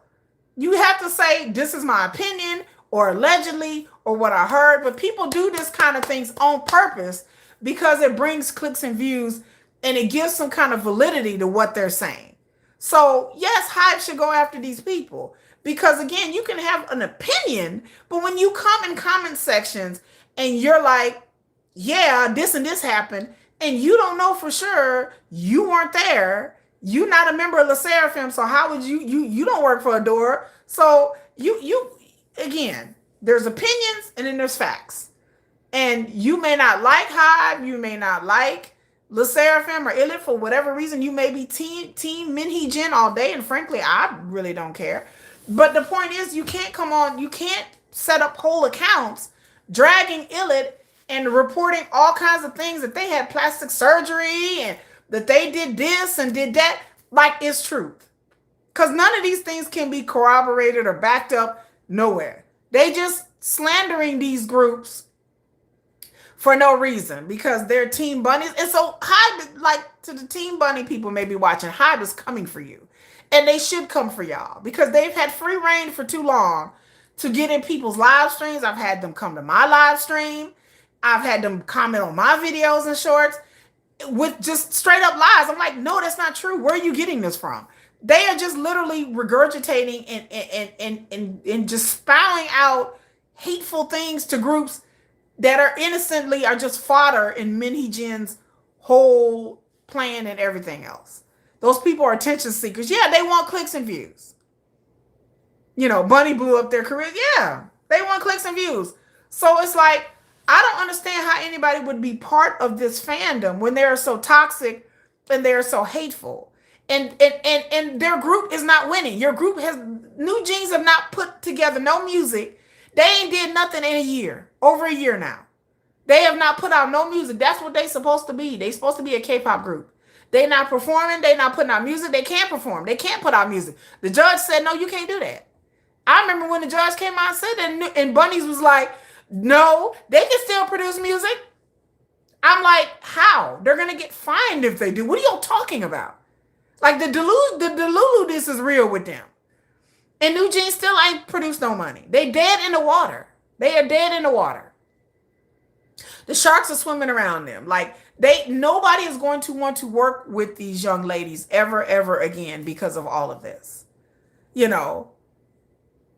Right. They just lie and they just lie holos on you. And yes, and it's just like, it's sad because people are now getting fined who are people, but people got to understand that like this is not a game anymore. You're defaming young people. You're defaming ILLIT and LE SSERAFIM So that gets into the space about Min Hee-jin. So Min Hee-jin went to court this past week. She got up on the stand. Hybe had their chief legal officer, the CLO, got up there and testified, and they were testifying, I think, for 4 hours. Like they were up there, they called Min Hee-jin. She got up there and testified, and once again, Min Hee-jin, when I'm reading some of the things in the court records, she got up there and lied. The court case is about, for Min Hee-jin, she resigned as CEO, and she still wanted her stock options. She wanted to cash her stock options, and Hybe is like, okay, you're not entitled to this. So that's what they're fighting in court. So again, I talked a little bit about last week about Min Hee-jin's demands. Min Hee-jin, let me repeat it again for those of you who don't know. What Min Hee-jin wanted was, while she was at ADOR, she wanted control over third-party contracts, which third-party contracts means like branding deals, endorsements, and stuff like that. She wanted control over their labor contracts, which is their regular contracts. And she wanted, she gets a 13% multiplier in her stock options. She wanted 30 plus, which is unheard of in the business. So what Min Hee-jin wanted was total control over New Jeans and any further group that would be with ADOR, which what she was asking for is virtually unheard of. Like, I don't even think Bang PD has that much control and say so. Like, so I don't think the CEO of Big Hit has that much control. Min Hee-jin wanted total control, and it was absurd that they would give this over to her. Hybe, again, I have to say, ADOR is a subsidiary of Hybe. Subsidiary. Min Hee-jin, yes, owned stock. She owned a chunk of it. But the things that she wanted would give her total de facto control over the artist. Personally, I don't care if it's Min Hee-jin, whoever it is, nobody should have that much control over someone's contract, and third-party contracts, unheard of. Like, the thing, I asked somebody in the business, I was like, is this normal? They're like, no. Like, no. And again, I said it before, and I'm going to say it again. My analogy with Min Hee-jin is this. Min Hee-jin wasn't trying to change nothing. She wasn't trying to approve nothing. Min Hee-jin was an overseer that wanted to be the slave master. That's what she wanted to do. Min Hee-jin did not want to change these contracts. She did not. There's nothing in any affidavit or any newspaper article I have read saying that Min Hee-jin wanted to change these contracts for the better. Min Hee-jin wanted to champion artists. Min Hee-jin wanted to do none of that. Matter of fact, I think in Min Hee-jin, in my theory, in my opinion, if she got a hold of these contracts, I think Min Hee-jin would have ushered in a new era of slave contracts. Min Hee-jin tried to get up there on the stand this week and said that she had a slave contract. She was getting stock options. She was getting paid. She had a cushy, nice office on the 16th floor. People was like, well, dang, if that's a slave contract, I need that contract. She had a lot of room and a lot of options, a lot of things that she wanted to do. She tried to get up there and say, oh, poor, woe is me. My contract was so strict. And it wasn't. It was a typical contract, and it was nothing. She got so many options and so many perks that she could have just been happy with that. She was not happy with that. Remember TLC broke manager Pebbles had all right. Oh, someone offered me a sugar figure. Oh, y'all are so sweet. Yes, I will take a sugar figure if you guys want to swap out or something. I will put it in my post if y'all want to swap out, and we can talk. We can talk, and you guys can email me, and I will send y'all whatever y'all want. I need to do some giveaways too. Okay, before I get into the Min Hee-jin thing, I'm gonna circle back on that because I have a lot of things to give out. Like, y'all, I have a lot of stuff. So we're gonna talk about that. Okay, we're gonna circle back so I won't forget. We're gonna talk about giveaways once I get through with this. But Min Hee-jin wanted everything, and again, oh, thank you, Susanna Rizzo. Thank you. I really appreciate it because I really wanted my sugar RM. I just wanted something other than gin and J-Hope, which is what I got. I'm a little salty. It's okay. It's okay. But yes, we will talk about that in a minute. But I will put it, like, if you put, like, I will put a message in my post. And so if you guys subscribe to my channel in my community tab or post, whatever YouTube wants to call it these days, I will put some information in there. Like I said, I do have an Instagram, but I'll link my Instagram account to where, or my Blue Sky account, or maybe both, where you guys can DM me and so we can talk about it. If it makes you feel better, I haven't gotten RM nor sugar. See, Deidre, they be doing us dirty. They do us dirty. They doing us dirty. But I will talk about that in a minute. So we're going to talk about giveaways and merch. And so we'll talk about that in a minute. But Min Hee-jin and then the things with the shaman, I told y'all, everybody's like, none of this makes sense. And I am telling y'all, Min Hee-jin was a true believer. Min Hee-jin really believed in this shaman shit, y'all. She was a true believer. I keep telling y'all, none of this shit makes sense until y'all watch my shaman video. Then you understand that Min Hee-jin, to me, in my opinion, was a zealot. She really believed that she had some kind of power. Because it's the only way, none of this logically in business, Korean, American, I don't care where the hell you live. None of this makes any sense that she thought that HYBE was going to give her a door and pay her stock options. Like, do you understand how cuckoo for cuckoo post that sounds? How delusional do you have to be like, yep, they're going to give me stock options and they're going to hand over this multi-million-dollar company to me. Oh boy. Like, what kind of nutter do you have to be to think that? But then again, if you take at the religious shaman level and you see it from that, you will understand why she thought that. Min Hee-jin, I say it again, that Min Hee-jin thought she had powers. She thought she had tapped in with this shaman. Everything that she asked for was going to come true. She thought by the divine power of the shaman that she was paying thousands of dollars to, that she was asking cacao messaging the shaman all day, every day. She had, like I said before, instead of having Jesus on the main line, Min Hee-jin had the shaman on the main line. Amen. Can I get an amen? She had the shaman on the main line, okay? That's what Min Hee-jin thought. She really thought that this shaman was going to elevate her to, y'all laughing, elevate her to another status. Like, that's what she thought. And so she was arrogant. She had arrogance too, that she really believed in her talent and what she was doing. And she thought she was better than Bong PD. You know, she dog cussed Bong PD and called him a damn pig. But she really thought she was the Lulu. Yes, she thought she had magic. Yeah, the shaman stay messing up stuff though. But the way she was messaging the shaman, I'm surprised more people don't talk about that. They just kind of gloss over that. And I'm like, no. Those messages with the shaman are very important. Because you can see her mindset. Like she was, y'all, if you remember those messages that came out a couple of weeks ago, she was asking the shaman what members to get rid of and what members to keep. She was asking the shaman when to debut the group. She was asking the shaman how many girls should be in the group. She was asking the shaman what colors they should wear. Min Hee-jin was all in, y'all. She was in this shit so deep. Like when you start asking the shaman what members should be, she was asking the shaman to take the spirit of her dead sister and put it in this other girl. Y'all remember that? I will never forget that. She was asking the shaman to put the spirit of her dead sister in another girl. She was all in. Min Hee-jin was 100% invested in this supernatural kind of thing. And again, I'm not trying to degrade anybody's belief. People can believe whatever they want to believe. I'm not into the woo-woo. I'm not a religious person. But when I see people having the shaman on the main line, when you're cacao messaging the shaman all day about the simplest things, I'm just like, she in this shit deep. I'm like, she deep. The shaman was making the decisions about everything. I told y'all before, I wasn't surprised the shaman wasn't picking hairstyles. Should we have a swoop bang or the part bang? Should the hair be black shaman or should it be a curly perm? Is it a wavy perm or is it a frizzy perm? What do you think we should do? I promise you the shaman was making decisions about hairstyles and everything. Yes, she was into this. Voodoo equal to Lulu. She was all in this shit.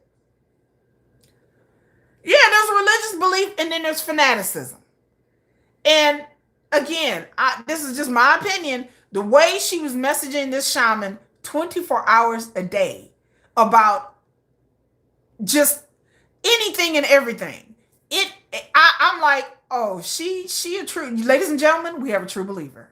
I'm like, she really, I'm telling you, Min Hee-jin didn't have hot sauce in her bag. Swag. No, Min Hee-jin had talismans in her bag. I promise you.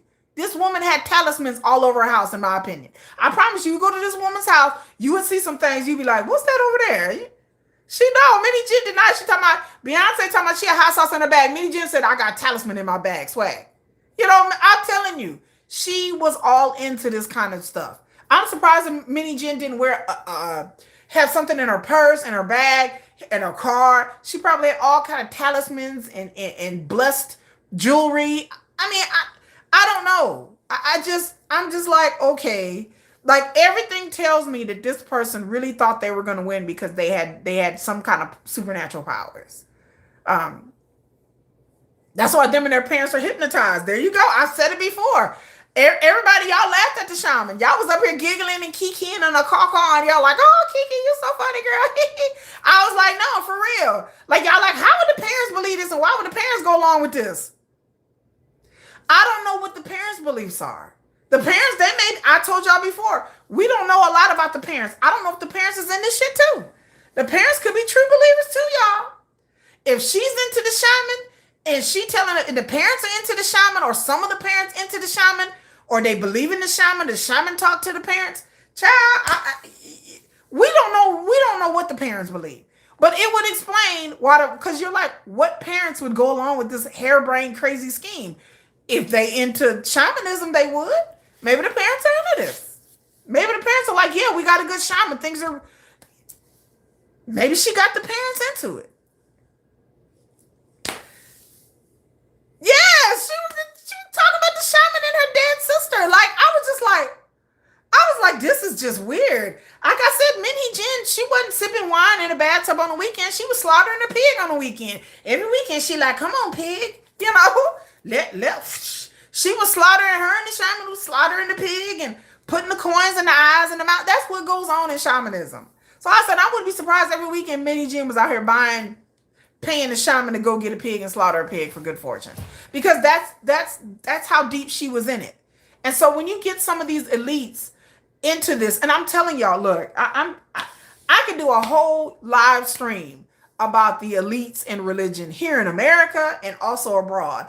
It is deep. It is, once you fall down this rabbit hole, I had to claw my way out because this is a rabbit hole I've been down many times. Because before, if y'all watch my shaman video, I used to be in a cult, y'all. So I'm telling y'all, I know cult shit when I see it.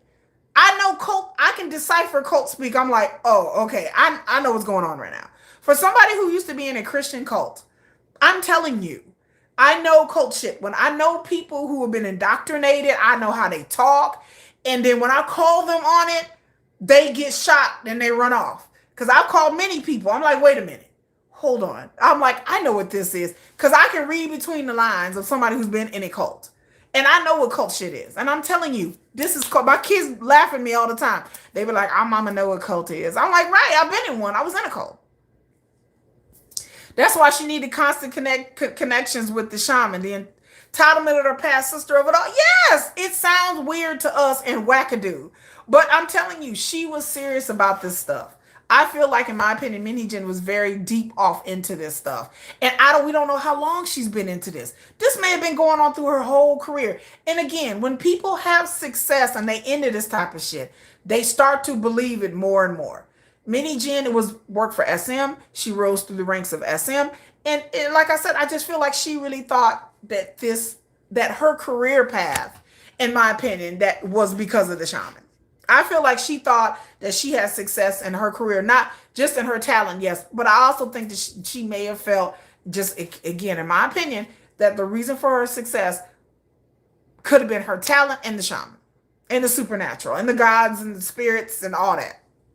So again, I don't know what the parents believe, but I'm suspicious that at least one parent out of this group may ascribe to the same beliefs. At least one, maybe two. That is just my opinion. I can't prove it. I don't know. But the way the parents have acted is real weird. It's very strange. And I'm like, why would they go along with all of this? And I'm like, oh, religion. Oh, okay. Supernatural. All right. Like, then I get it. Well, yeah, I used to be in a cult. Yes. Yes. I agree. Yes. Yes. I used to be a Jehovah's Witness. Yes. I've spoken to many, when I had my old YouTube channel, I've spoken to many people about my experiences. And it's interesting. And then also being around other religions. I've studied religion. I studied religion in college. And so being around other people in other religions as I've gotten older, But yeah, it was a high control religion. Like it is, there are things that have been going on in the news. I could tell y'all things. You know, the congregation that I belong to, they have 3 elders that are in prison for essaying children.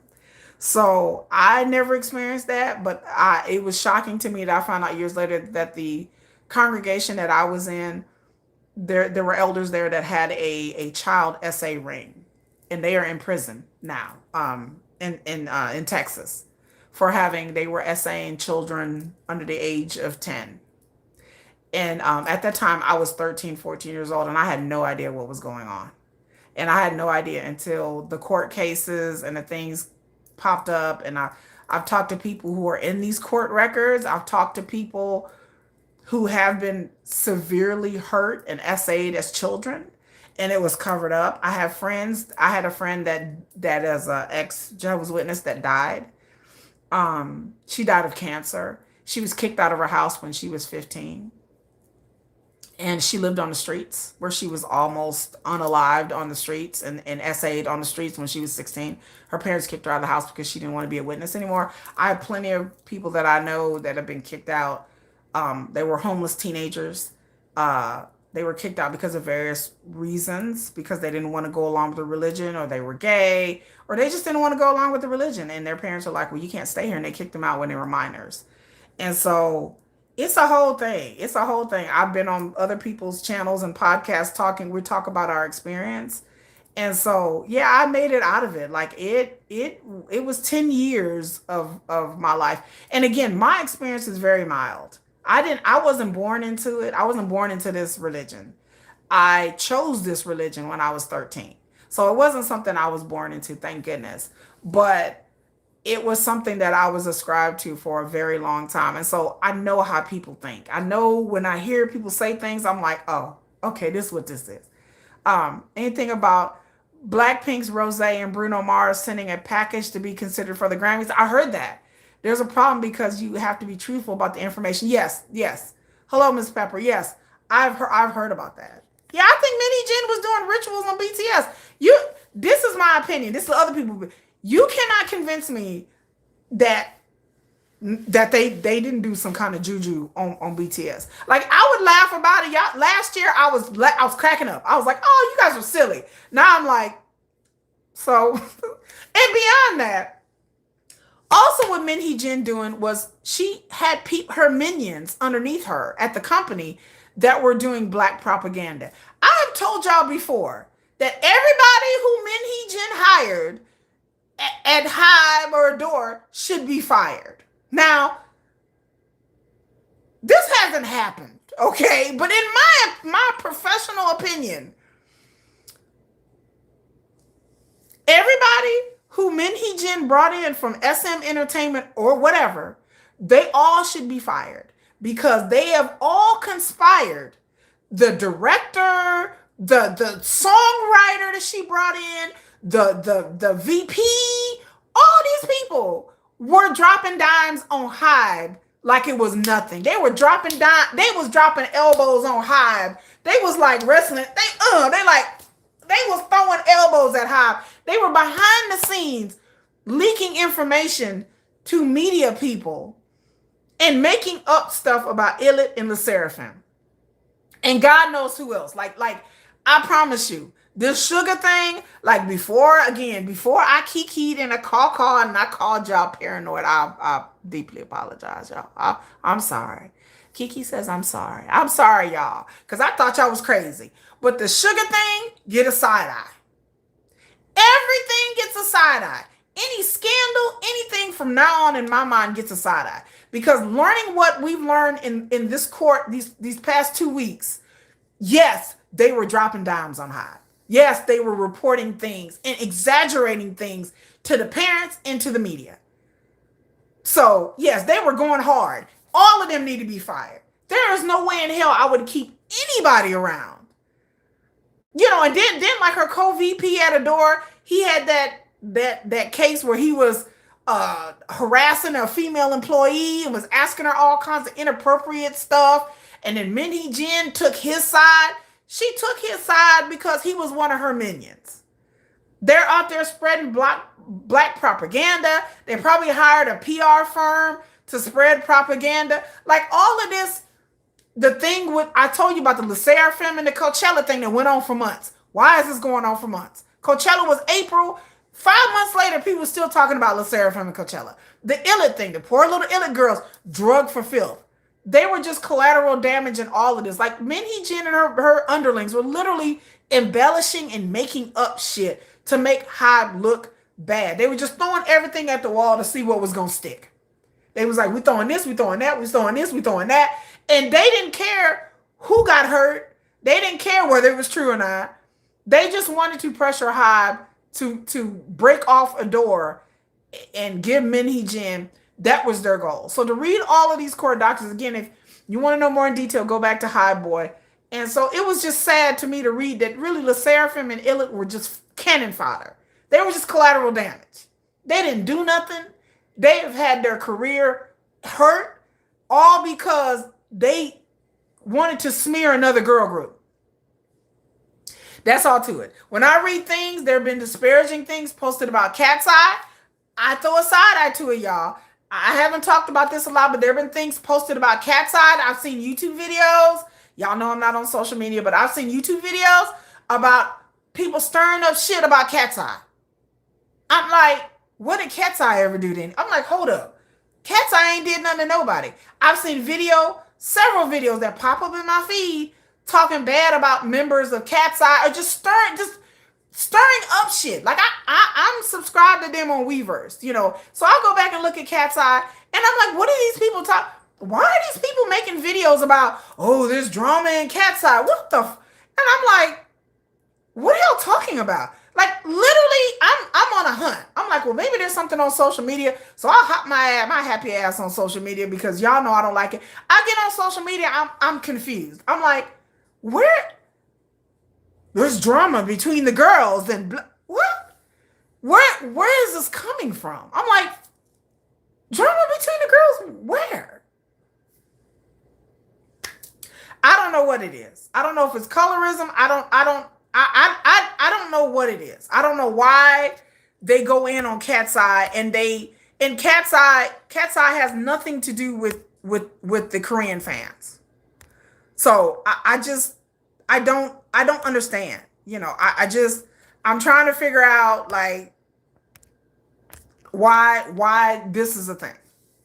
And so, you know, it's bad these people will never get fired because bad publicity is better than not have none at all.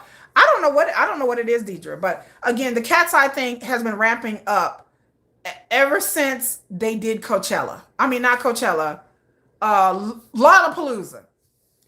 That's why little boy go home. That's right, girl, please.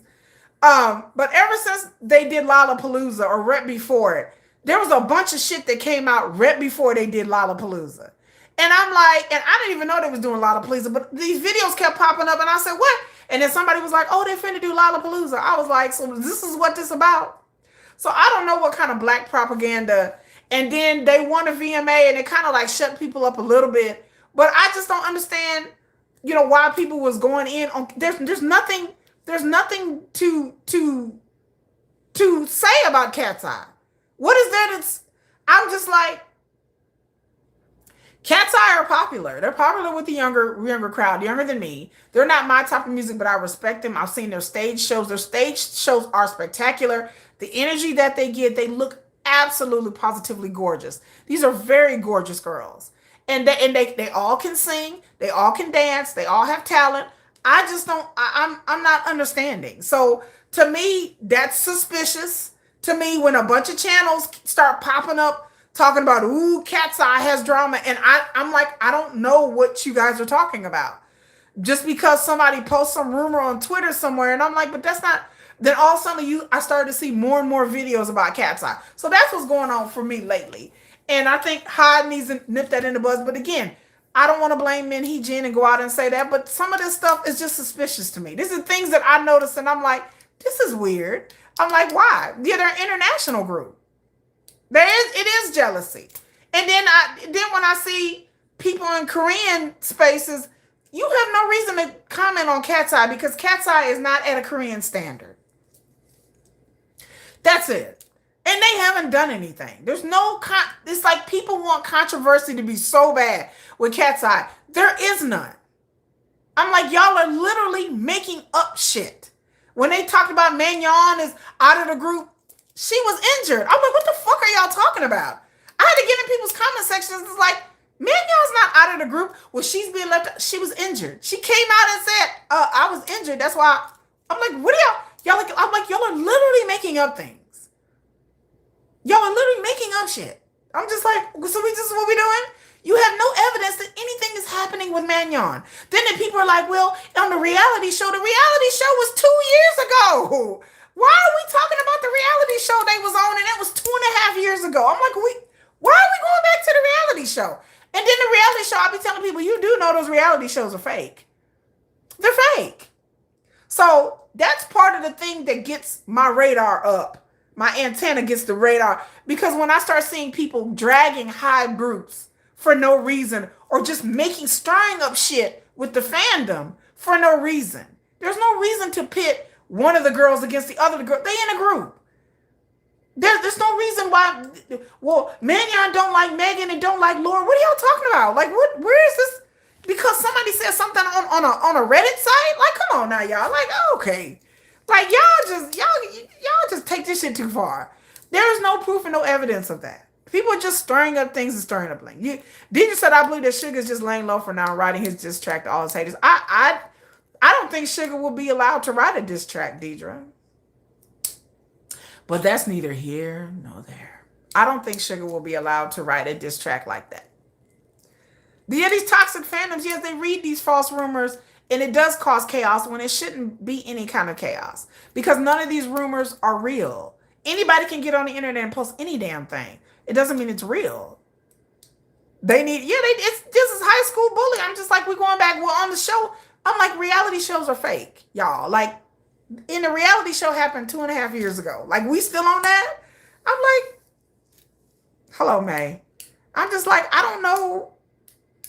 You know, I just don't understand it. It's like, he might, it's August D, y'all saying he might come back. I don't know. I've lost all faith in, I can't say that. Anyway, I've lost all faith in that because of this HYBE shit. So I'm gonna tell y'all something. He'll drop a mixtape. I'm gonna tell y'all something right now. Let's gather around. Gather around, everyone. Gather around. How should I put this? Let me put it as delicately as I can. Okay. So if this stuff with HYBE didn't happen, I'd be willing to believe that. However, I feel, in my opinion, just my opinion here, just spitballing, that I think that BTS are on a shorter leash. Let me put it that way, in my opinion. I think PR-wise, publicity-wise, especially with the shit that came out with Jimin, that BTS are on a shorter leash. The stuff with HYBE has affected internally the business and also the way HYBE is seen in Korea. Internationally, we don't care. Okay? Hello. Internationally, we don't really care. International fans, we are like, yay, BTS support HYBE. But in Korea, I'm telling y'all, this Bong PD thing has really stirred up a bunch of shit behind the scenes in the industry. So Bong PD went before the police and he was interrogated for over 13 hours. Now, I don't know what they asked this little man for over 13 hours. We don't know. Yeah, BTS is their cash cow. I don't know what he was asked, but he was hemmed up by the police for over 13 hours. Now, he's going, he's being questioned because of this IPO thing. So he's being investigated by the police and being investigated by the South Korea Securities Financial Exchange.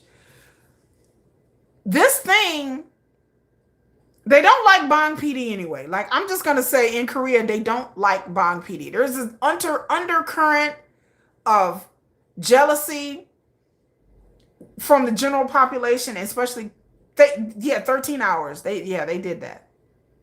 Um, and so a little man.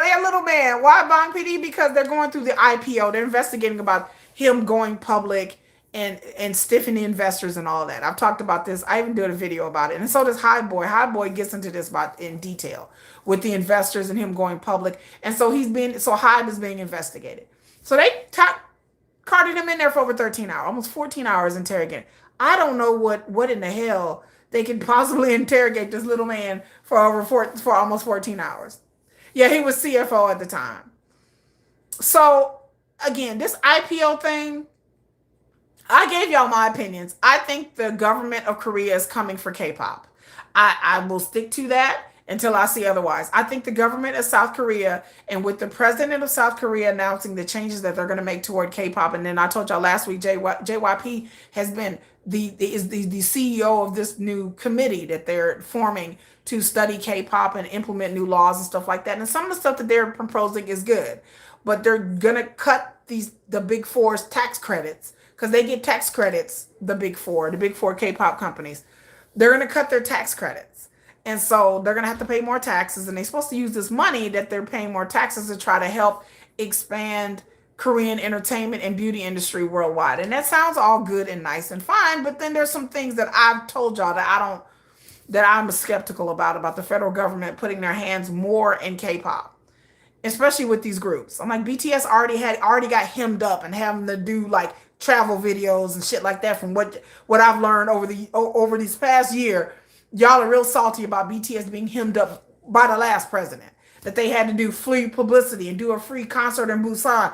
And that's the danger of having government involved with K-pop. But I get it. Some of the stuff I agree with. But I think that not only is this a shakedown and way to humble BTS and HYBE, but I think this is a way to keep them from expanding more internationally and taking their Korean dollars to other countries. So I think this is a shakedown in many different ways.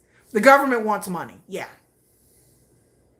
Yes, and Bang PD, he came from nothing. And I think that they want to humble him. I think they want to humble Bang PD. They want to keep him from expanding. And I think that they may fine him, and he may have to pay a large fine, or HYBE may have to pay a large fine. I don't think Bang PD is going to go to jail. There are people online that I read in the Korean boards that were saying that Bang PD needed to have life in prison. Excuse me? People were like, he needs to get 20 years, 30 years, life in prison. And once again, I had to aptly remind people in Korea, where's that energy for when Moon Tae-il, that whole ass rapist, Moon Tae-il, where's that energy? Because by the way, speaking of Moon Tae-il, he filed an appeal. They're about to have another retrial on Moon Tae-il, which I've talked about, the former member of NCT 127, who got charged for being a whole rapist. Where's that energy? But y'all want Bang PD to go to prison for 20, 30, 40, 50, like what? I'm like, are y'all serious? Like, y'all act like he hurt somebody. Like, what? Then, so I was like, it's not like he hurt somebody or heard him kick the puppy or beat up an old person. Like, he didn't windmill on somebody's grandmama. Like, I was like, okay, people online talking about they want Bang PD to go to prison. I don't think he'll go to prison. However, people talking about the investors. The investors right now, by the way, if y'all didn't know, the investors are trying to figure out a way to file a claim against HYBE. So this is not over, y'all. This is not over. So do I think Sugar will be coming out with a mixtape dissing anybody anytime soon? No. Do I think Sugar's going to see the light of day anytime soon? No. Do I think Jimin is going to see the light of day anytime soon? No. Nah. They would be yes. Nah. No. Not nah. No. I just don't believe it. Because the way things are right now, and the investors are planning to file a lawsuit, allegedly. The investors are trying to file lawsuits. Allegedly. That's what I heard. So this is not going to go well the way that we think it's going to go. And like I said, I just thought with the IPO thing, it would eventually blow over, but they're going to drag this out till next year, to when BTS goes on tour. They're going to drag this out, and they're going to keep dragging Hybe and keep dragging Hybe out. The Min Hee-jin thing, their court date is in October. New Jeans, their court date is coming up soon. They tried mediation. It didn't work. Mediation is not going to work. So they have their day in court, I think, coming up in November. I just want this to be over with, but the IPO and the investor thing is not going to be over for a while, y'all. I think they're going to drag this on. What's going on with Jimin? The thing with Jimin and the actress and all of that, they don't want Jimin to peep his head out and see the light of day either. Don't kill my hopes, girl. I'm not trying to kill your hopes. I know y'all love. Look, I know y'all some Jimin stands up in here. But I tell y'all, come on, Jimin stands, have a seat. Have a seat right next to me. Girl, we sit on the bench together. Because I don't honestly feel in my heart of hearts that this Sugar thing and this Jimin thing, that they want any more bad PR or press or anything. And I think that, again, any good PR person and lawyer would tell them, like, we're going to have to lay low. Y'all going to have to lay low. Look, Jim and Sugar, y'all going to have to lay low a little bit, because they don't need any more blowback from the press in South Korea. So, which is sad, but I just, it's just sad. I know we miss Yoongi. I know. I miss, yeah. I mean, we need them silent talks. Yoongi just sitting there staring at the camera like, like, I love it. But I don't think it's going to happen. Like, I don't think, it's going to happen. And so, unfortunately, the supposed disgruntled investor has never been identified. I agree. Yes, he hasn't been identified. But I think from what I hear, that the investors are trying to find a way to file a lawsuit. That's what I've heard, that they are up next. Because people are like, well, why hasn't the investor filed a lawsuit? I hear that they are. They fixing it too. Wasn't Sugar's issue about the scooter? Yeah, the scooter. Why not? He did it with the August D song. And it never stopped the rap line before. I'm telling you, Deidre, this shit with the IPO and the company, they don't want any more bad publicity. Sugar gave money to the autism center. And I think Sugar's given money to other causes that have been out there, and some of them have not been out there. But yes, this is good publicity for Sugar. Again, as somebody who's PR minded, I'm a PR girl at my core. My college degree is in public relations and media, so in journalism. So as a PR person, it's a good PR move for him to open the autism center. I'm not saying he doesn't mean it, but I'm just saying, to me, for me, put my professional hat on, I think this is it's a great move. I would advise him to do that too if I was, But yes, whatever concerns the company concerns the artist in South Korea. For us international fans, we can separate the two. But I'm telling you, in South Korea, it's something completely different. They hate Bang PD for some reason. I don't understand it. I don't get it. I need to start asking some questions. But there is a concerted effort. I feel like the hate train for Bang PD is very strong. And they're trying to do everything in their power not to drag BTS and the artists down there with them.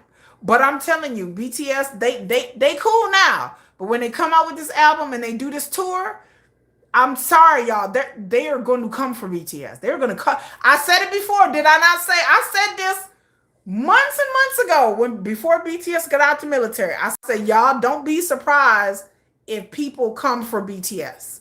I said, they're going to try to come. They're going to try to come for BTS. I said, they're going to try to hem them up again.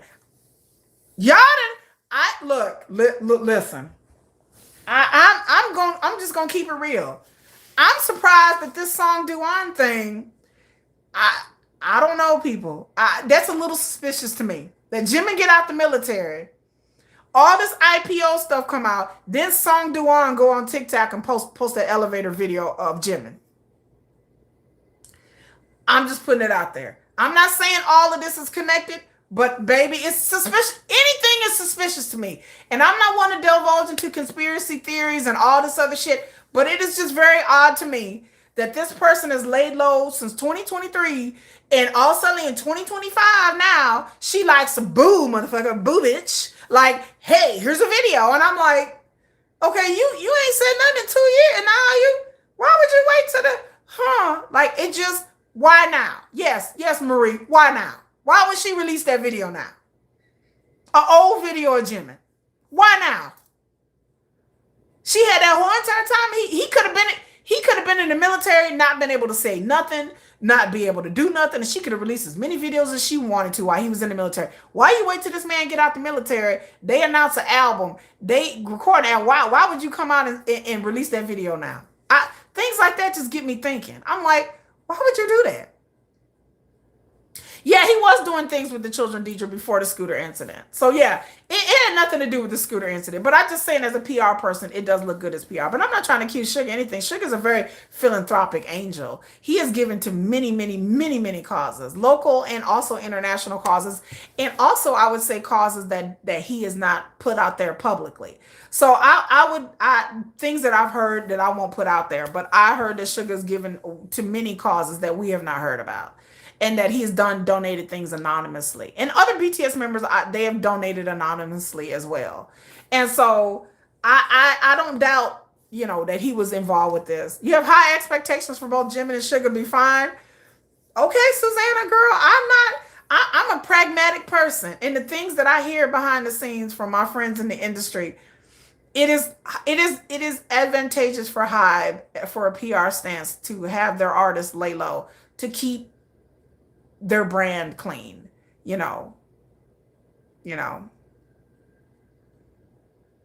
She needs eyes on her show. Yeah, she does have a new show coming out. Yeah, she does have a new show coming out that I heard that she is on some new reality show in Korea.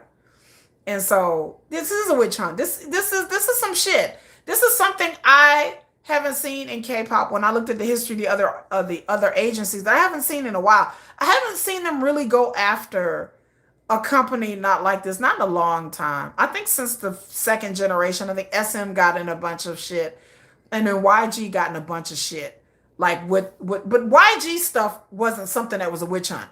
YG had people in their company that was doing illegal substances and was doing and stuff like that. So some of the YG stuff that happened was deserved, because they had artists that were buying drugs from people. So, oh yeah, she showed her dog in his apartment. Yeah, you said, yeah. So I don't, like I said, the Song Do-an thing it's a very curious thing. But again, I've said it before and I'll say it again. It be your own people. I said, when y'all be hearing rumors and stuff come out, sometimes it be people that used to date people. I said, it be your own people. Sometimes it be family members, it be ex-friends. I can tell y'all over and over again, when this shit come out, it be your own, even if it's anonymous, that I throw a side eye, because it be your own people. It be people in your inner circle who are upset at you because of whatever reason. Whether they're jealous, people went to school with people that used to date people, family members, friends that they hit you up for money and you don't want to give them money. And so they'll float rumors out there. I'm telling you, people that are just jealous. There are people that went to school with people, went to college with people, other trainees. I forgot to bring that up, child. Other trainees be putting that shit out there. Child, they mad because you got through and you didn't go through. I'm telling y'all. It be people in your own circle that be throwing you under the bus. They do it. They float rumors out there all the time. So anytime I hear a rumor, especially in K-pop, I don't believe it, and I need some backup. I need a sign from the gods. I need the wind to blow a certain way, because I don't be believing these stuff that people post in these Korean boards. And I hit the Korean boards. Y'all know I stay in these Korean streets, because I want to know who is saying what and why.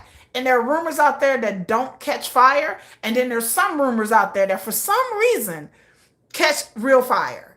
And so I tell people all the time, y'all think it'd be anti-fans and blinks and XOs, and I'll be like, nah. Sometimes, yes, it is anti-fans. But I'm telling you, sometimes it be people in their own circles that be throwing them, that be doing them dirty like this.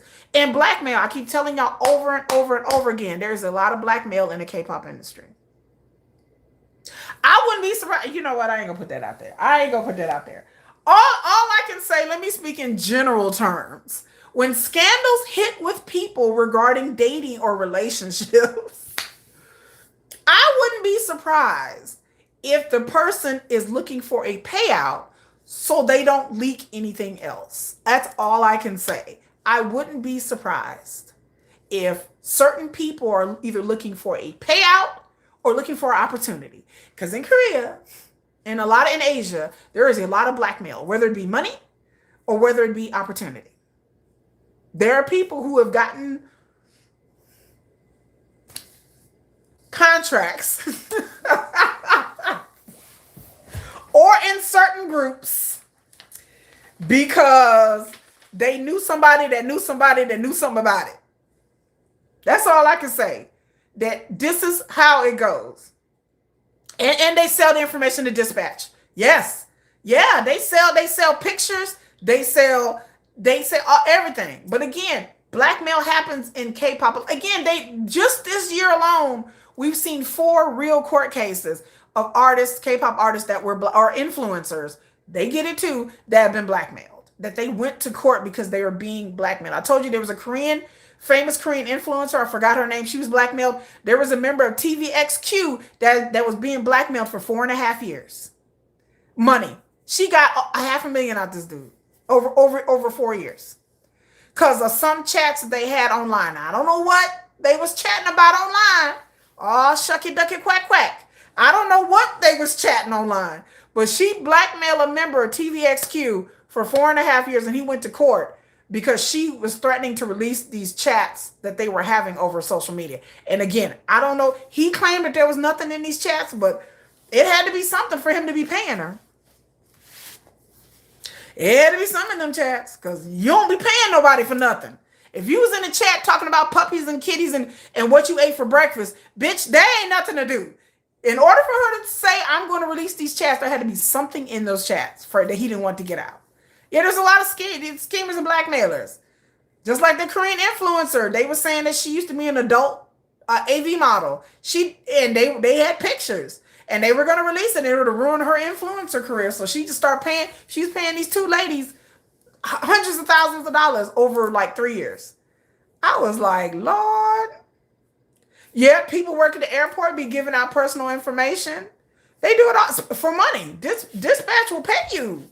Baby, dispatch will pay you. Dispatch will be like, we're going to pay you. You give us some money.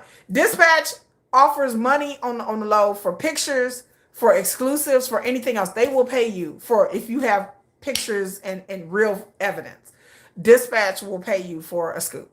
And so that's just how yeah, that's why you shouldn't talk about anything and everything with everybody. Let me tell y'all something right now. Hold up. Let me whip. Kill it. Let me nay. I wouldn't date nobody without an NDA. I wouldn't date nobody without an NDA. If you are a K-pop singer and you running around in these streets and you getting it in and you knocking the boots, Gina, and you scissoring, maybe you throaty boaty. I don't know, but either way, whatever you out here doing with whatever gender that you like, there's no way in hell if I was dating somebody, we started dating and we started getting it in, I would be like, I'm gonna need you to sign this NDA.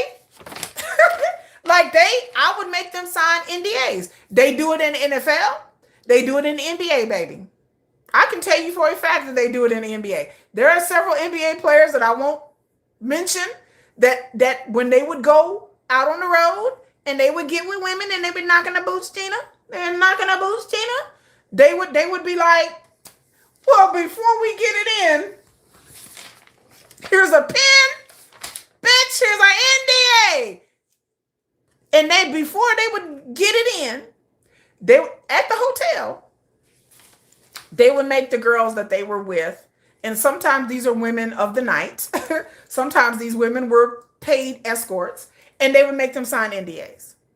There is no way in hell I would be in K-pop and I wouldn't have my artists tell the women or the men or whoever that they're dating to sign an NDA, non-disclosure agreement, because it's airtight and it's legal. And if they come out and they say something, you sue them to the heavens. You sue them to the gods. You take everything that they got. And they understand, okay, so as to why Jimin was running around here dating people, and I'm sure he has, but I wouldn't be dating without an NDA. I would not. I wouldn't touch anybody without an NDA. I'm like, okay. I'm like, ooh, mama, like, come on, let me get on. Wait, okay. Well, before I kiss you, here, can you find this real quick? Because, bitch,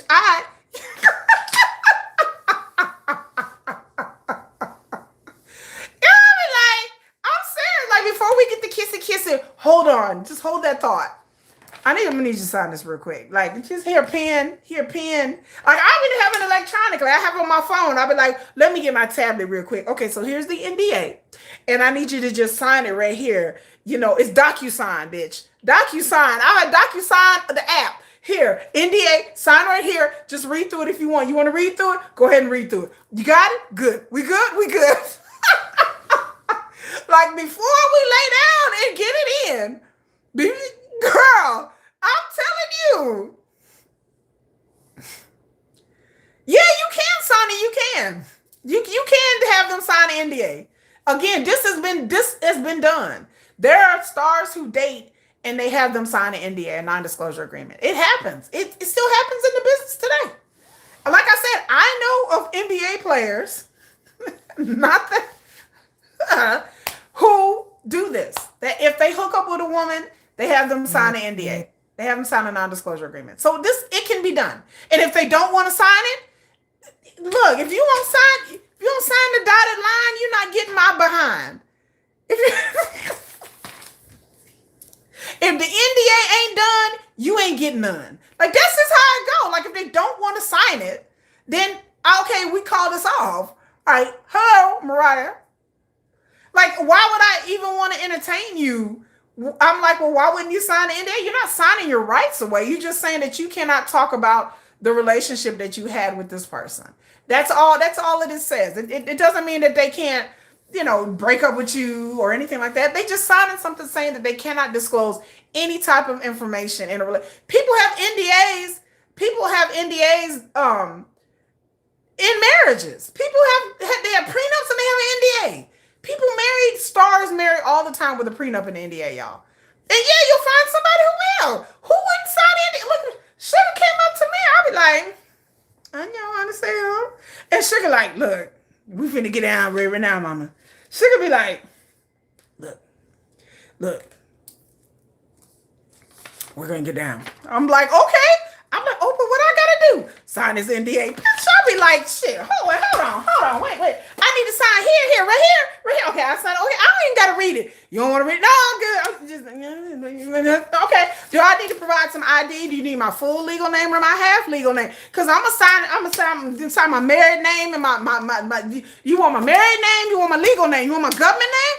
Okay, I'm gonna sign right here, right. You see this? Okay, so we got that done. Good.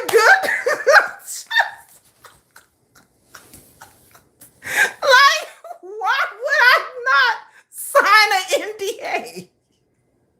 Like, if a BTS member, look, let's just be all honest, ladies. If a BTS member came up to you and was like, you got to sign this NDA, I don't ask no questions. I'd be like, well, you know what, here, just, can you get it? Do I need something to press on? Okay, we good. Like, let's go. Like, right, let's go. Like, why would you be like, well, no, not unless you up to something. That makes you look suspicious. Well, no, I can't sign it. Why? Well, what? Like, why wouldn't you want to sign unless you were up to something? Like, there's no reason why I would not keep a relationship secret with a famous person, period. But if I had an NDA, I could totally understand. Well, I'm just saying, I'm like, you want my legal name? You want my government name? Do I need to provide some ID? You want a social security card to scan and copy? Whatever you got to do. Whatever you got to do. Like, I will sign anything you want me. You want me to give her my firstborn? You want my firstborn? Here he is. Like, I mean, whatever it is, we got to work this out. I am willing to sign. If I'm never going to talk about this ever again, then I will never talk about it ever again. No, I'm not going to pretend. I'm not going to ever pretend. I'm not going to be like, well, I don't really know. I would like, give me the pen. Let's go. They be like, dang, is that quick? I'm like, yeah, we ain't got time for this. Come on now. I mean, that's a no-brainer. And women and men do sign these NDAs, y'all. So don't think they're famous people running around doing things. But they do sign it. You know, you want my firstborn? Here he is. Like, oh, you want some blood? I just, motherfucker, like, get the IV. Like, what do you need, a blood test? Just I don't care if I got to take an STD test, if I got to pee in the cup, if I got to give some blood, if I got to spit on something, I'll be like, whatever it is that you need to feel safe, sugar. There you go. Yeah, the pee test. Just give me the cup. Let me go to the bath. I'll be right back. I'm going to the bathroom. I'll be like, here, pee test. Whatever I got to prove that I don't have an STD. Well, I'm going to need a blood test. I'm ready. I don't have AIDS. Well, we can test it out right here. Bring in the doctor. Come on. Get the eye. Come on, take the blood, damn it. Like I don't have time for this.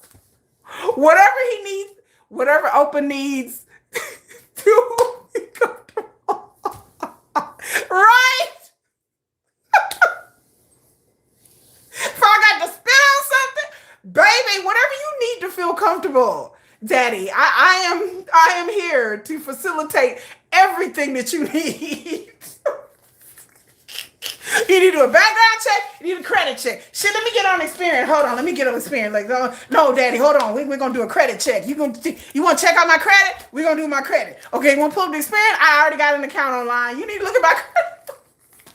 Do I got to bring up my bank account? Okay, let's go. Like, whatever I need, I got to bring up. I'm gonna go through the whole list and we gonna do this.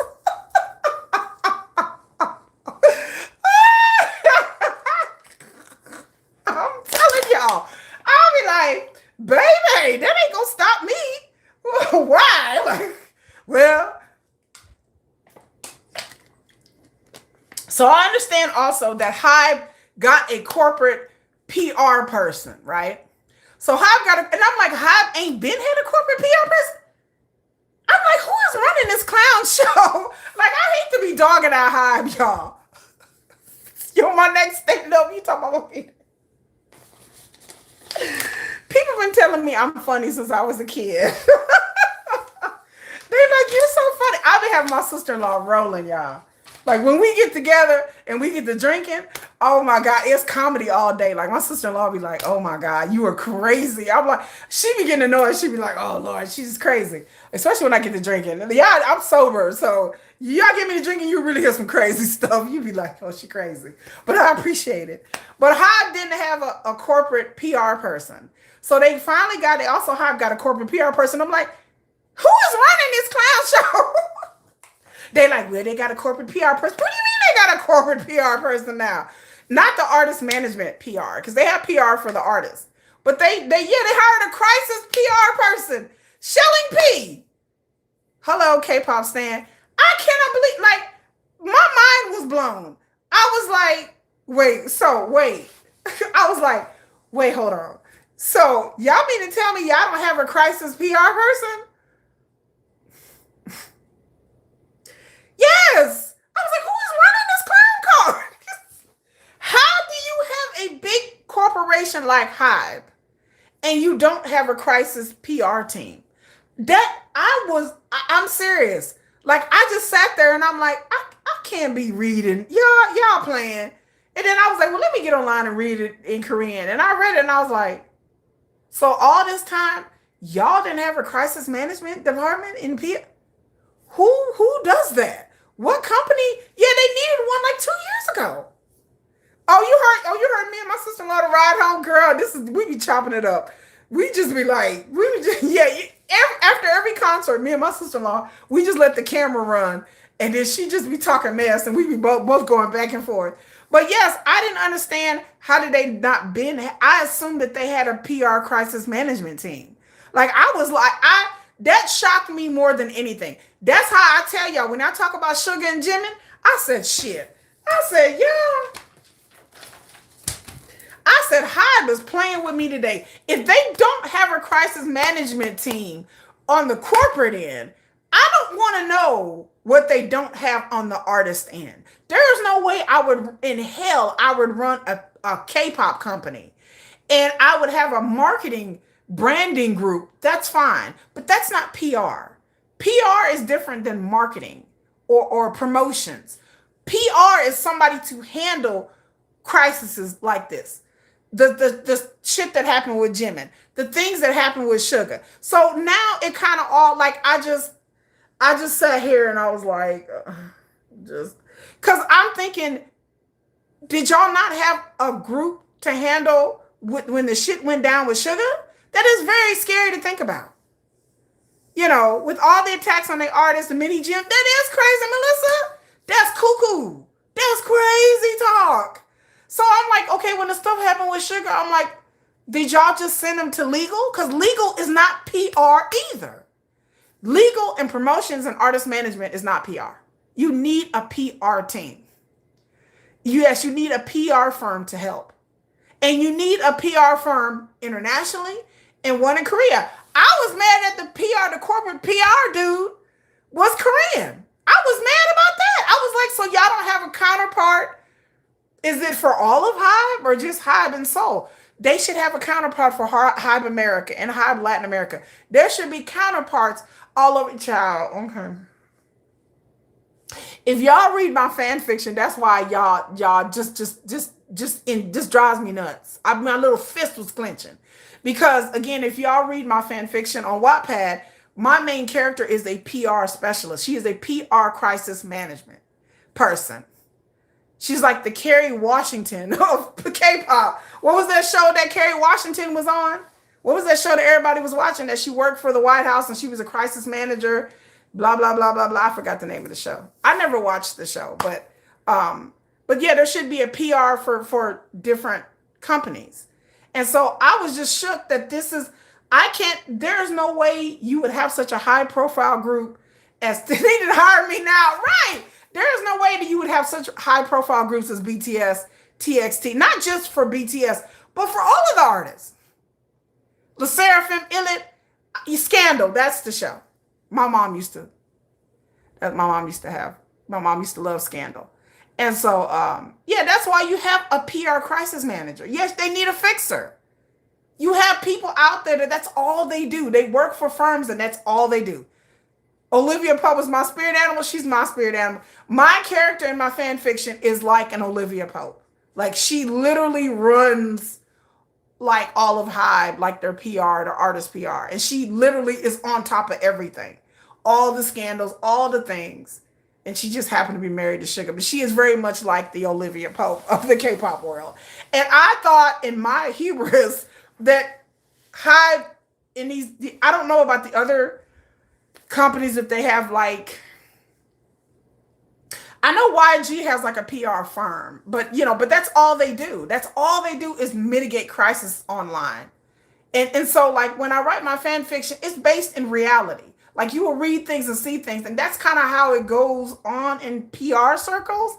But to know that Hybe may or may not have that, or may not have such a robust, because for BTS, I would have people everywhere. I would have like a crisis manager for Seoul, and I would have it in international spaces. There is no way I would leave my group to the wolves like that, Not just that, but the things that happen when the solo music, when the solo music is released. There's all kinds of things that happen. And again, for all groups, TXT, Illa, the Seraphim, Boys Next Door, everybody needs, each company, Big Hit, Pleatus, Cause, Source Music, all of them would need their own like PR crisis management. It could be a small team. It could be a large team. It could be one firm.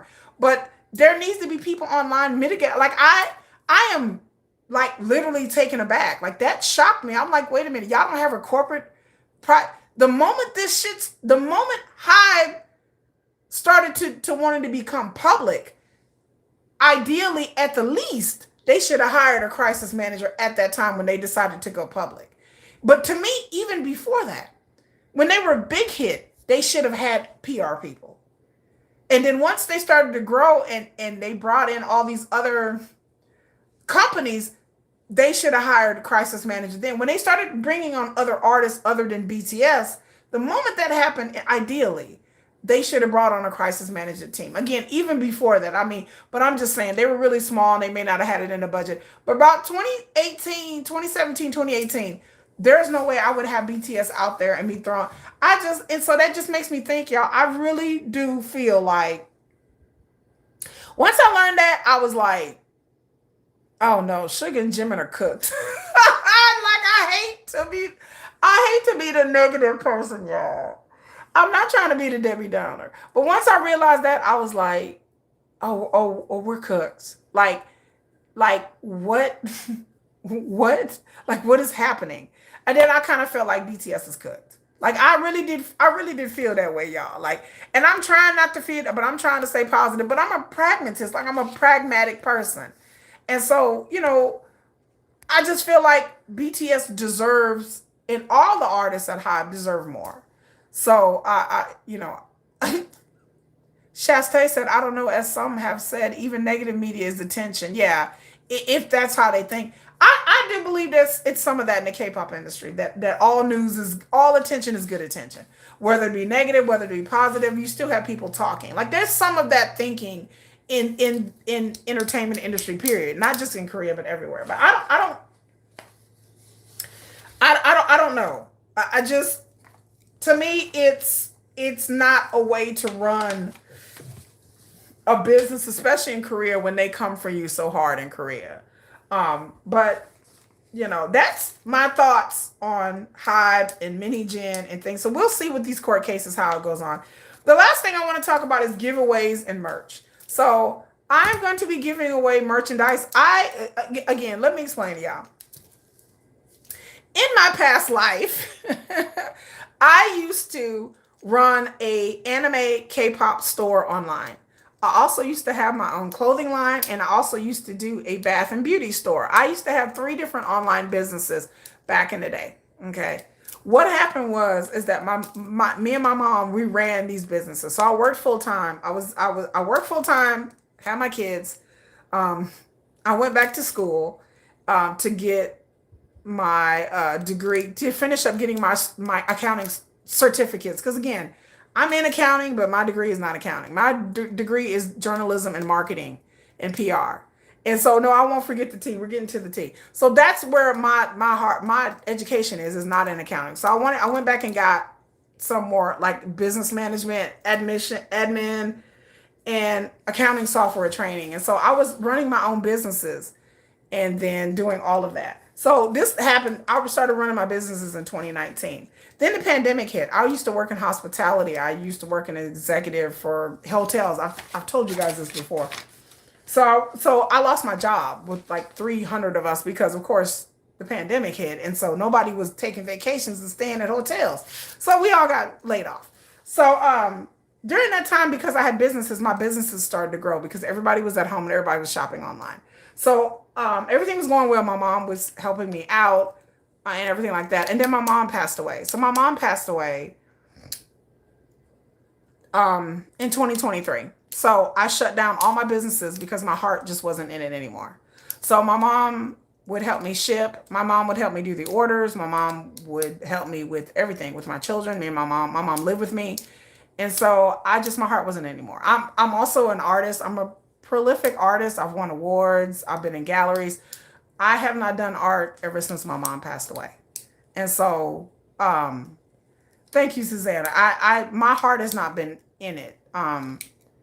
So and then last year, my mother-in-law passed away.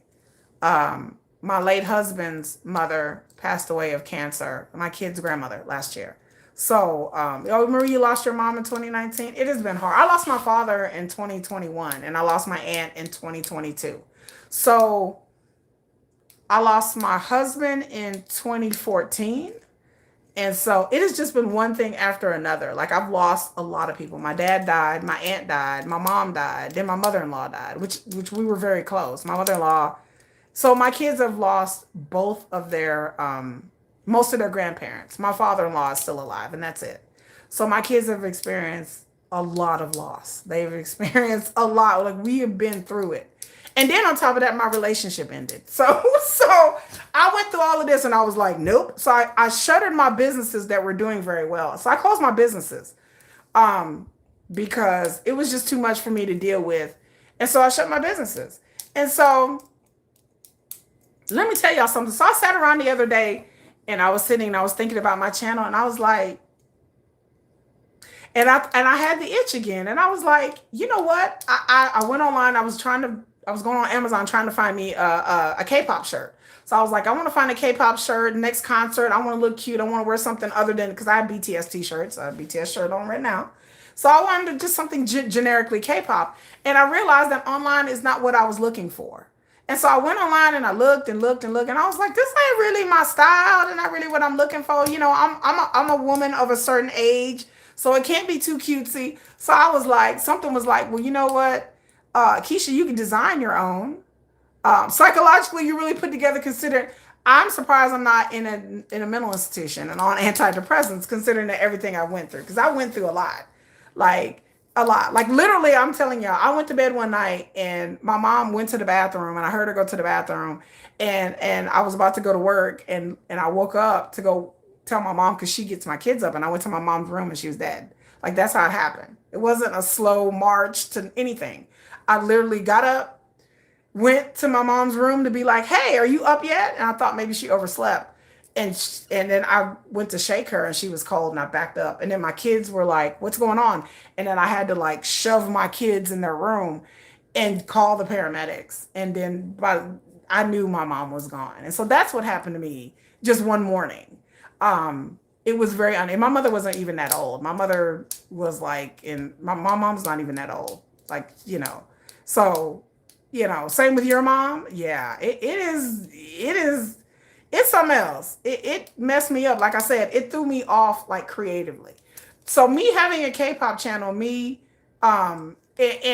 having a K-pop channel and me being here is so foreign to me, because I didn't expect this to happen. Like I didn't start out running. I tell you all the time that like K-pop was not something that I was into until my sister-in-law took me to, and then I didn't expect to be BTS Army. So I thought, again, to make a long story short, I was online and I couldn't find any K-pop shirts that I like. And so something was telling me, you know what, you should just create one. So I was like, I'll create a K-pop. Your mother-in-law died pretty young, 21 years ago. Oh, yeah, it's rough. And so I was like, I should just create. Thank you, ATP 86. We've been through a lot, but I'm a pretty tough old bird. You know, I've been through a lot, but I made it. I'm here. I'm still sane. Yeah, this channel's a good outlet for me. And I thought I should create again. You know what? I should make a shirt. So I went online and I made 2 designs. And now if you go to my channel, it'll have like a shop icon. I don't know if you're looking at it on TV or on your phone, but there's 20% off. So I just wanted to tell everybody that I made a shirt that says grown, sexy, and K-pop, because I ain't an old bird yet. I did went from baby real quick. Yeah, I'm not into the pink cutesy stuff either. I'm like, where the grown sexy people at? I was like, you know what? I'm grown. I'm like, where the grown folks at? I was like, you know what? Because a lot of the K-pop stuff online is very pink. It's very cutesy with little hearts. And I understand that a lot of the K-pop fans are younger, and I'm not hating on anyone that's younger. More props to you. But for somebody who's of a certain age and I'm older, and I'm like, I want to create something that's for the old folks, like the older ones so I created a shirt that says grown, sexy, and K-pop, because I feel like I'm grown and I'm sexy and I'm K-pop. And I was like, there's a lot of grown and sexy women out there who like K-pop, but we're not like cutesy. And we grown people over here. Like, and I noticed that online there was no grown merchandise. So I did that. Then I thought the other day, yeah, BTS ain't little kids. They in their 30s. I'm like, come on now. Like they grown men too. So I went online and I thought, I'm a rap line girl and I love my hip hop. So I was like, I had to, someone's like, and I went online and tried to see if there's, so I did another shirt. Oh, I'm young and beautiful. I thank you, Suzette. My kids remind me today, like, Mommy, you old. Mommy, you old. Like, they be like, ooh, that old person over there in their 40s. I'm like, they be like, Mama, we forget, though. They forget all the time. I'm like, you do know that I'm not in my 40s while they dragging over. They be like, yeah, but we forget. I'm like, you do know I'm not in my 40s. My kids are like, yeah, but Mama, you cool, though. But you don't really look old, Mama. So that's why we like you. I was like, I'm glad my kids like me because I don't look old. I'm like, I don't, because they be dragging people. So are you 59, baby? There you go, girl. I'm telling you, because my kids be like, can I get some sugar in there? Oh, yeah. So I'm willing to accept ideas. That's what I was going to say, Katina. Because again, as somebody who loves hip hop and came from the hip hop culture, I have one shirt that says grown sexy in K-pop and I ordered a shirt. So I will come on here and wear the shirt on my live streams. Then I created another shirt that says hip hop to K-pop. Because again, I didn't see any shirts that talked about black don't crack and Asian don't age. You're right, girl. I didn't see any shirts that talked about hip hop. And so I didn't know. I was like, well, I'm a hip hop girl. I'm a rap line girl. So I'm going to create another shirt. I thought about it today that says rap line on it because I always support my rap line. And no matter what group, whether it's Stray Kids, whether it's whatever, I always support. So yes, I did a hip hop to K-pop shirt because I'm like, I'm a hip hop girl. So I went from hip hop to K-pop. And so there was nothing out there that I was like, okay, I wanted to create something that was for the boys or for the girls. Because again, a lot of us came from a hip hop background and we love hip hop and I love hip hop and I love rap. So I was like hip hop to K-pop. I'm like, why is this not out here? Grown and sexy in K-pop. I'm like, yes. And now I'm going to do one that says rap line on it and do another one that says the Maknae line because I'm like, that's what so yeah, I plan to come up with more designs and more things. And I just thought I'd put that out there. And also I'm going to do giveaways and stuff out there. And I got to figure out how I'm going to do the giveaways. I have so much K-pop shit in my house. Like I have boxes upon boxes of K-pop merchandise. I have a lot of BTS stuff that I don't know if I'm going to sell it or if I'm going to give it away. Most likely I'll probably give it away because selling it is too cumbersome. So I have keychains, I have pop sockets, I'm not a hoarder. I used to have a store. And so I don't have my anime K-pop business anymore, but I still have a lot of stuff left over that I have tried to sell. And I was like, you know what? Selling it is just too cumbersome for me. I said, I'll just give it away to my subscribers. So y'all stay tuned for that. And again, I don't know how I'm going to figure out how to do this, but I'll figure something out. I don't know if I could just put it on my shop as like $1 or $2 and then just ship it off because I do have BTS stuff. I have a lot of BTS stuff. I do. And this is before I was into BTS. But then again, I sold this stuff, but I wasn't never into K-pop. Yes, I have keychains, I have pop sockets. I don't have any like t-shirts or anything like that. I just have like a lot. I have jewelry, I have Stray Kids. I have Stray Kids and mostly Stray Kids and BTS stuff. Because again, when I had my shop open during the 2021, BTS and Stray Kids were the most stuff that I got requested for. So yes, I am willing to give this stuff away because again, I don't want this stuff anymore. There's only so many keychains. I took everything that I could possibly have. There's only so many keychains you can have. There's only so many pendants you can have. I already have a pop socket on my phone.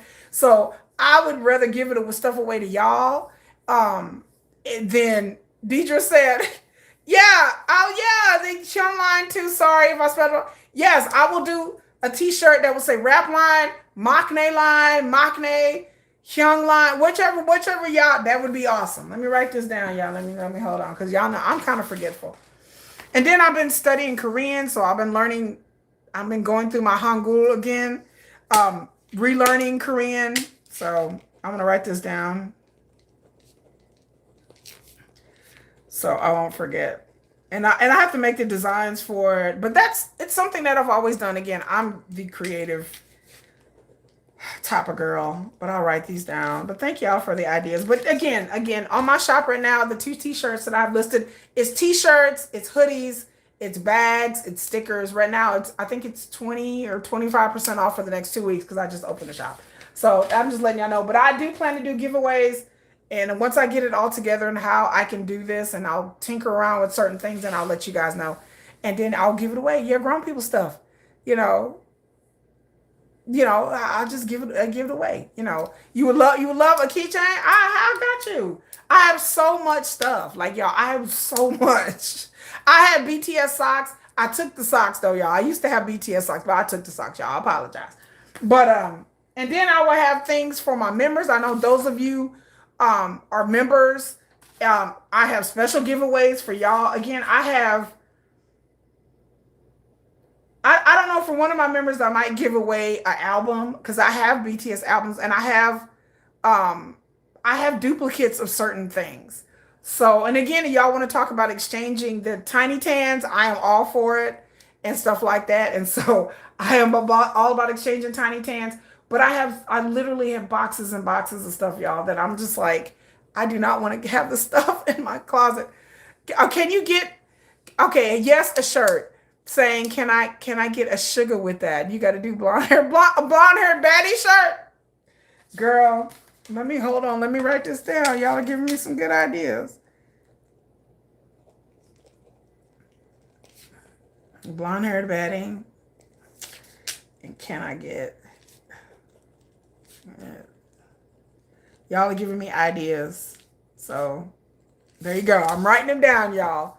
But yeah, I'm willing, but like I said, as soon as I figure this out, I will post it on my community tab, or again, I will try and I will let y'all know where this merchandise is going to be at. And again, 9 times out of 10, I'm going to give it away. And if I got to put a price on it, it's going to be like $1. I will price it as $1, $2, like something real cheap if I have to put a price. Because I think the website that I use to do the t-shirt, you have to put a price on it. And so I'll put it like for $1 or $2, something like that. And then y'all can have keychain. I have keychains, necklaces. I have stickers. I have a lot, y'all. And then I'm willing, Tay, as one say, oh, I can't do Coca-Cola Kid. I can't do that. They'll get me in trouble for that. A BTS baddie. I'll try to see if I can do that. I'll try to see. It's a good idea. I'm gonna write this one down too. Okay. Okay, hold on. Let me write this down. Y'all are full of ideas. Let me put that one down. But yeah, I will try to give, and again, like I said, I want to give this stuff away because I'm moving next year, and so I can't keep this stuff, and I don't want to throw it away. I don't want to. RM and a bicycle. Oh, I thought about that too. I was like, I'll figure out, I have to like skirt like copyright laws. Like I can't put BTS logos, and I don't think I could put BTS on it, but I have to look it up. I have to research. To see what cannot, because I don't want them to try to copyright me, because they used to try to do that before. You have a t-shirt that says Nam Juning? I've seen those too online. Those are cute. But I like I said, any suggestions y'all have, we will get on here and we'll discuss it and we will talk about it next week. And then we're going to, I will come up with some designs. And like I said, designing is my thing. I'm a crafty girl. So I miss having my own clothing line. I used to make underwear. I used to make jackets and hoodies and all kinds of designs for holidays, for special occasions, for special requests. Like I used to do all of that. And again, it was easier when I had somebody to run things while I'm working a full-time job and having 2 kids and being a single mother. It was easier when I had my mother there to, she did all the backup. So, but now I feel like it's easier for me to do things if I don't do a whole bunch of things, because my clothing line was a lot. It was, and my clothing line is still there, but it's just not online. Like I took it offline, but all of my designs are still saved on Printify. And so, like, someone's like, "Have you thought about reopening your clothing line?" Because it's a lot easier. Because the clothing line, I don't ship it, I don't make it. It's made to order. And so I thought about that. I thought about that deeply the other day about reopening my shop or giving people access to it. Oh, really? You should check out the girls who made the jackets that went viral for ATs, and ATs even wore. They got around copyright stuff with a few groups. I think if you slightly change things, it's okay. Yeah, thank you. Uh, yeah, thank you very much. No, I gotta look that up. Some bucket hats with K-pop saying on it. Yeah, I didn't. Let me write that. Damn, Katina, you shouldn't be there. I'm gonna look that up. Ikante Dante. I'm gonna look that up, and then bucket hats. I actually secretly hate bucket hats, but but people seem to like them, even though I'm not into the bucket hat. But I will definitely work on these things between all of the other things I'm writing. And again, let me remind people that Nomadic Kitty FF is really my life opus. It's my fan fiction, and there is going to be a bombshell that is going to drop on my fan fiction right now with my main character. She is like the Olivia Pope of the K-pop world, married to Suga, but there is about to be a bomb drop. Like Key, my main character named Key, she has secrets. And she has secrets that she has not told anybody in BTS. The only person that knows is her best friend, and nobody knows. And I'm about to drop a bomb that y'all gonna be like, what? And it is a K-pop infused bomb. Because Key has secrets. And in my story, Suga is about to go to the military. So this is 2023. So September 2023, he's about to go to the military. And when he goes to the military, it's gonna be some ish. Y'all, the bombs will be dropped, and y'all be like, what? That yes, that my main character has been holding a secret from everybody except for her best friend. Her and her best friend know something, and it's something that's explosive. And I've thrown hints throughout the time, but I have not really named the person or the things or anything like that. Hello, my new army. And is there a twin coming? Nah, not a twin, but it's something. Key just don't be telling everybody about her business, like that. But there's things in her past that she has not told Suga, and things are going to happen. And like I said, I'm going to end it on a cliffhanger, and then I'm going to start a book 2 taking place, and we're going to get into the scooter thing, baby. When I tell the scooter story and how Suga got on that scooter and why he got on that scooter in my story, you be like, oh shit. You be like, oh hell no. Like I would tell the story of, like, in my version of the story of how Suga ended up at that restaurant or bar drinking on a scooter. And in my story, there is a reason behind that. And things just start to spiral out of control even before that. But Suga finds out something, and it just causes things to spiral out of control. And Key has hid things, and she's hid things to try to protect him and try to protect another person and herself. But it's fan fiction is in my story, so you will see the whole situation in a whole nother light. And she's hid things, but because of self-preservation, and also because she is hiding a secret not for her, but also for someone else. And this other person is in the K-pop world, and in the story you will see it unravel as to how. And baby, it goes deep. It goes into Min Hee-jin, and she's in this, and it goes in deep. And then it will be a revelation that you will be like, what? Like she didn't kept secrets all this time. And certain things that she's done in the past that she kind of kept away from. She's not kind of did keep away from Suga and BTS, that she's never revealed. That in the background, she was doing things with other people, and it's kind of been something that she's not proud about. She's embarrassed about it, and that she didn't want to tell Yoongi because she felt like he would probably not want to be with her if he would have known what was really happening. And that was her fear, that like, if I tell this man that this and this and this is going on, he's probably not going to want to be with me. Like that's her fear, and that's why she kept it. Her and her best friend have kept it secret. I'm not spilling the tea. It's gonna be very juicy. You want to read it? Girl, it's gonna be juicy. It's gonna be juicy. So I just tell people we're getting into phase two of my fan fiction. So phase one, y'all have gotten the story and the background story, and y'all like, oh, this is so sweet, and they, Yoongi and Key flirting with each other, and then we're gonna hop into phase two. And once Yoongi goes to the military, all hell's gonna break loose, and it's gonna be like, damn. You gonna be like, damn, really, girl? Like it's gonna be a lot of shit. There's a lot of temptations, a lot of things gonna be said and not said, and people are gonna show up. And from the past, it's gonna be something else. I have a whole arc written. My fan fiction is on Wattpad. I'm Nomadic Kitty FF on Wattpad. That's where all my fiction writing goes. Yes, this is the Key in the Yoongi fan fiction, Deidre. Yes, Key has secrets. She has a secret, and once Yoongi goes to the military, because he's about to go to the military, it's gonna go to another arc, and you're gonna be like, what? Like, it's gonna be shocking, and it's not nothing too salacious, but it's enough to get you thinking, like, wait a minute, what happened? Like, that she's been hiding, that her and her best friend have been hiding something away from everybody else. That it's something that those two know and that they've lived through, and they haven't told anybody, to try to protect themselves and also try to protect the other people involved. And there are other people involved.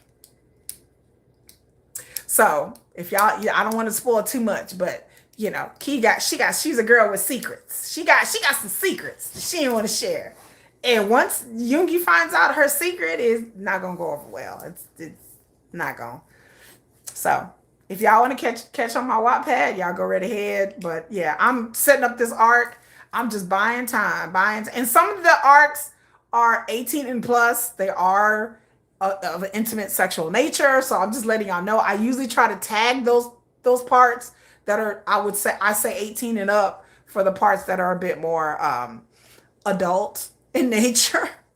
But some of y'all like that. Some of y'all are really y'all are like, give me more of that.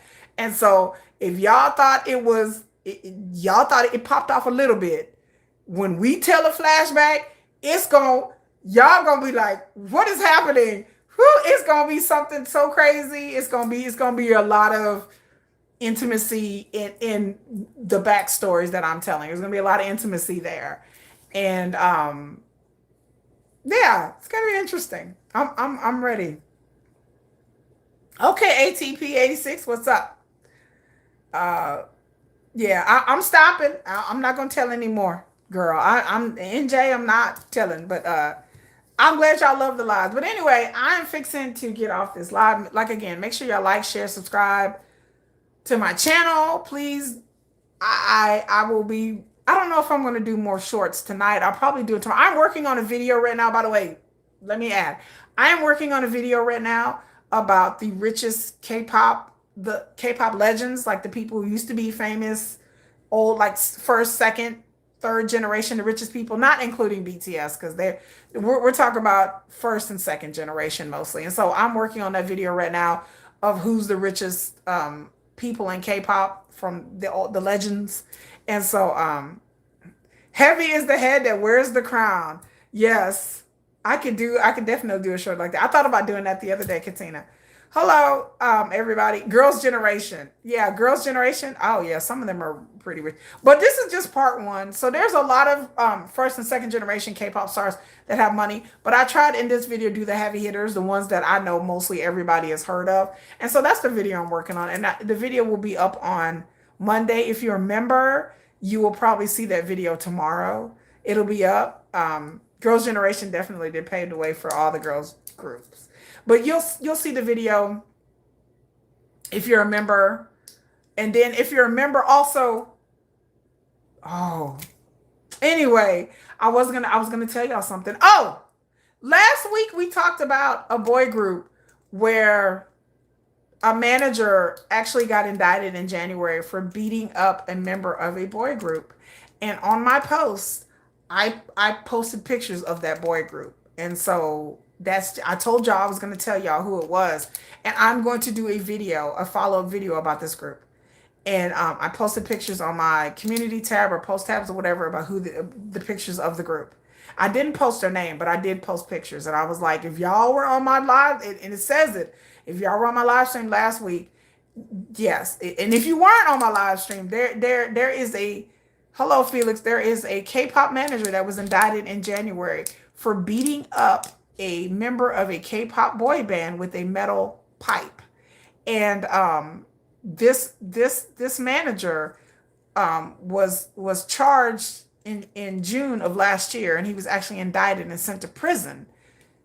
Not very long, January. And this is in the media. This is in the Korean media, and it flew under the radar. And this kid that he beat up was in the hospital for 4 weeks. And this kid that he beat up, when I say kid, this kid was 17. And so this K-pop manager slash CEO was accusing this 17-year-old of having some kind of relationship or affair or sexual something with one of their staff. I don't know if it was a manager or a stylist, but he accused, because he heard some rumors, that this 17-year-old member of the boy group was getting it on or doing something with a staff member. And so the CEO slash manager confronted the boys, and they confronted them, and so that's what happened. So they confronted them, and they beat this kid with a metal pole, and then he was indicted. And so he was indicted in January. So there you go. So that's what happened. And so so when that happened, people were wondering, like, what group was it is, and I told y'all what group it was. And so there you go. So now y'all know what group it was, because and I put it, and that's very messed up. It's very sad, and it's very messed up. And so I put it on my post which group it was. And so it's very sad. It's very sad. And because I promise y'all I would tell y'all which group it was. And it's very sad. And this kid has not been seen since. He is not part of the group anymore. They went from OT6 to OT5. And so I posted a picture. You'll see the group from the beginning to today. And that's the group that is rumored, allegedly, that this is what happened to this group. And this dude swung a pole and he hit the kid upside the head. Like, he was in the hospital for 4 weeks. And then on top of that, he accidentally hit another member of the group, and he was in a hospital for a week. So and both of these members disappeared. They said that they had COVID, that they were sick. They did not have COVID. They were not sick. And so, yeah. So one of the members came back after 2 weeks, and then the other member, they said he was sick with COVID. Then they announced that he had left the group. All suddenly, this happened last year. And so people, from what I heard, when somebody told me this story, I couldn't believe it. I was like, there's no way. And then, yes, this is something that's reported. You can Google it. You can look it up.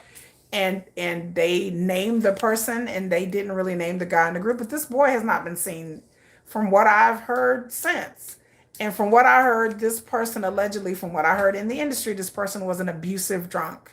That this person has a bad temper. And when they would drink, he would go in on these boys. He would show up at their dorms at 2 or 3 o'clock in the morning and yell about whatever. Because I don't know what this man was going through, but no excuse for that. Even if the 17-year-old was dating a staff member, it was no excuse for this man to assault this kid. Like, there was just no excuse. I mean, if he felt like the staff member was doing something with one of the boy members, you fire the staff member, you bring them in, you talk, like, are you guys seeing each other? And then you fire the staff member and just move on and tell the boy, look, you can't be doing stuff. So I don't know, again, from what I heard, allegedly, from what I heard behind the scenes, that this person did this type of things all the time. That he would go in there drunken 3 o'clock in the morning, yell at the boys, bathroom's not clean, this kitchen's not clean. He would just yell at them and scream at them. And this is how this person behaved all the time, because they would be drunk. And so it was, but this is the first time this person actually physically, like, did something like this bad. Like, he would yell at them, he would scream in their faces, he would threaten to find and stuff like that. So it's just horrible. Like, it's a horrible situation. And so, again, I probably will do a video about this group, because people were wondering, like, what group is this? And I was like,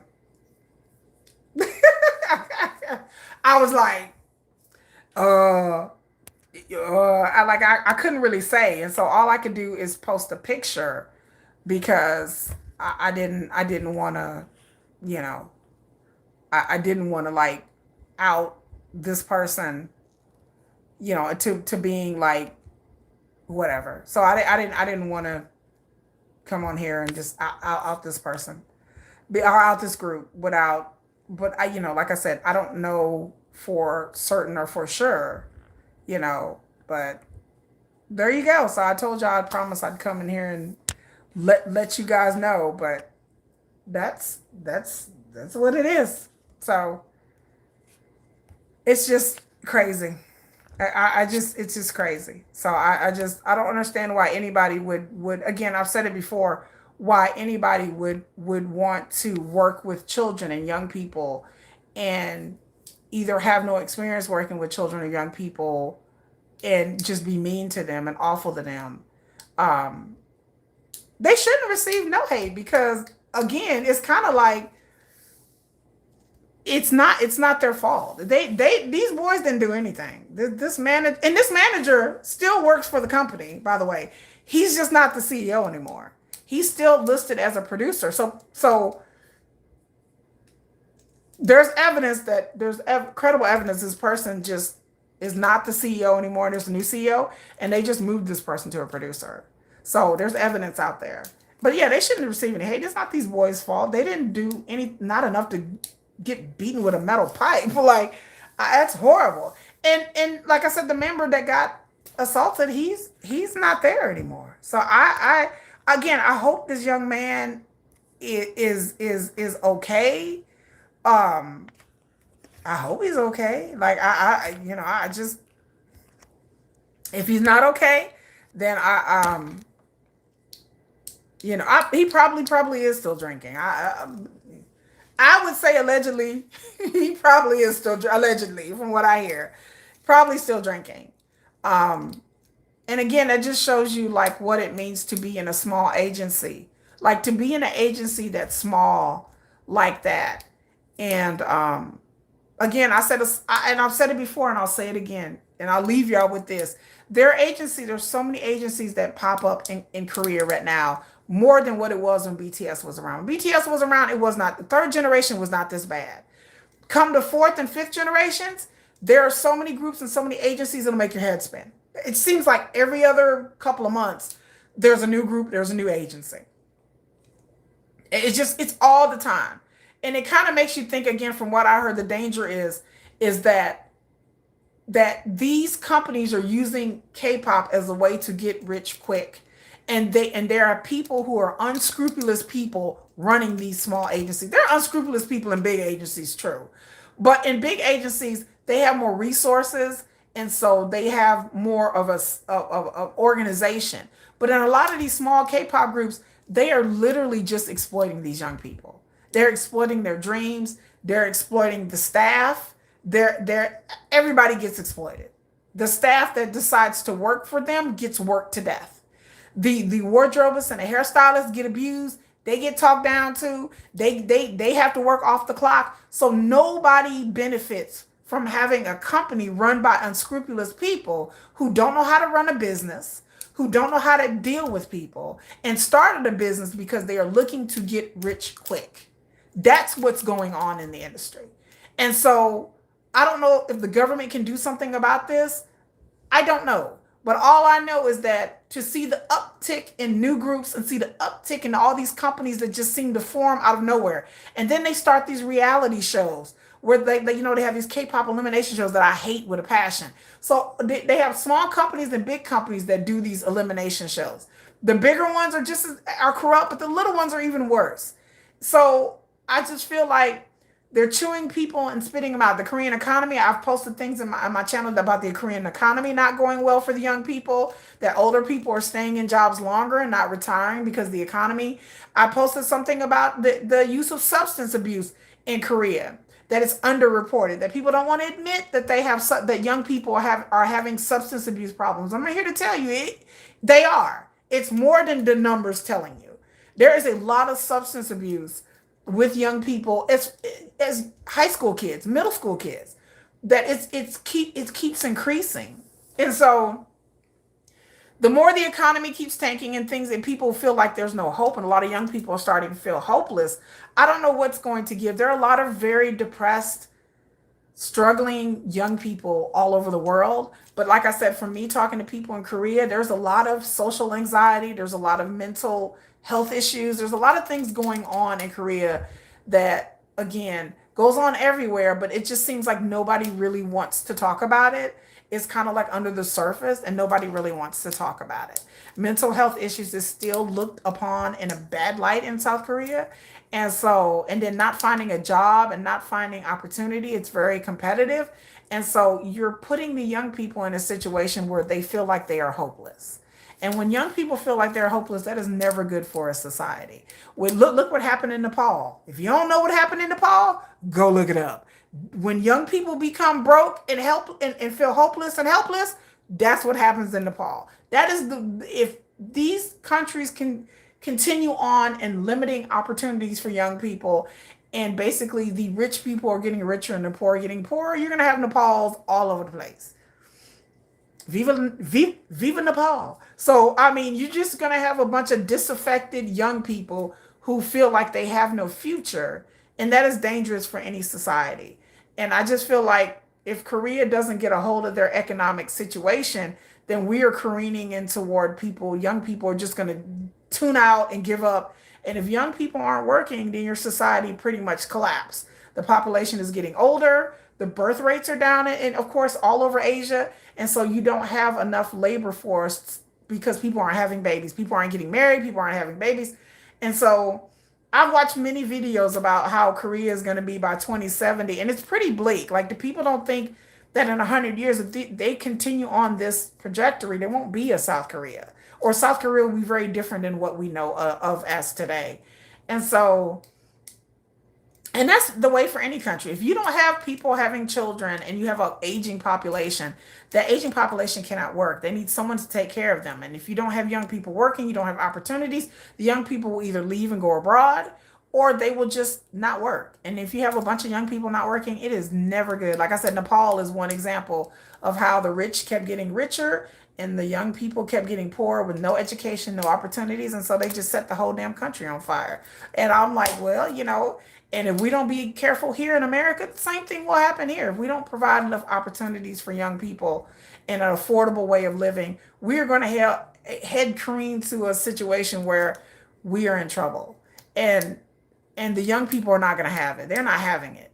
And so if the young people decide that, like, this is too much for them and they don't see anything worth living for in the future, they're just going to burn the whole world down. Like, and that's normally what happens with revolutions. Revolutions are started by young people all the time.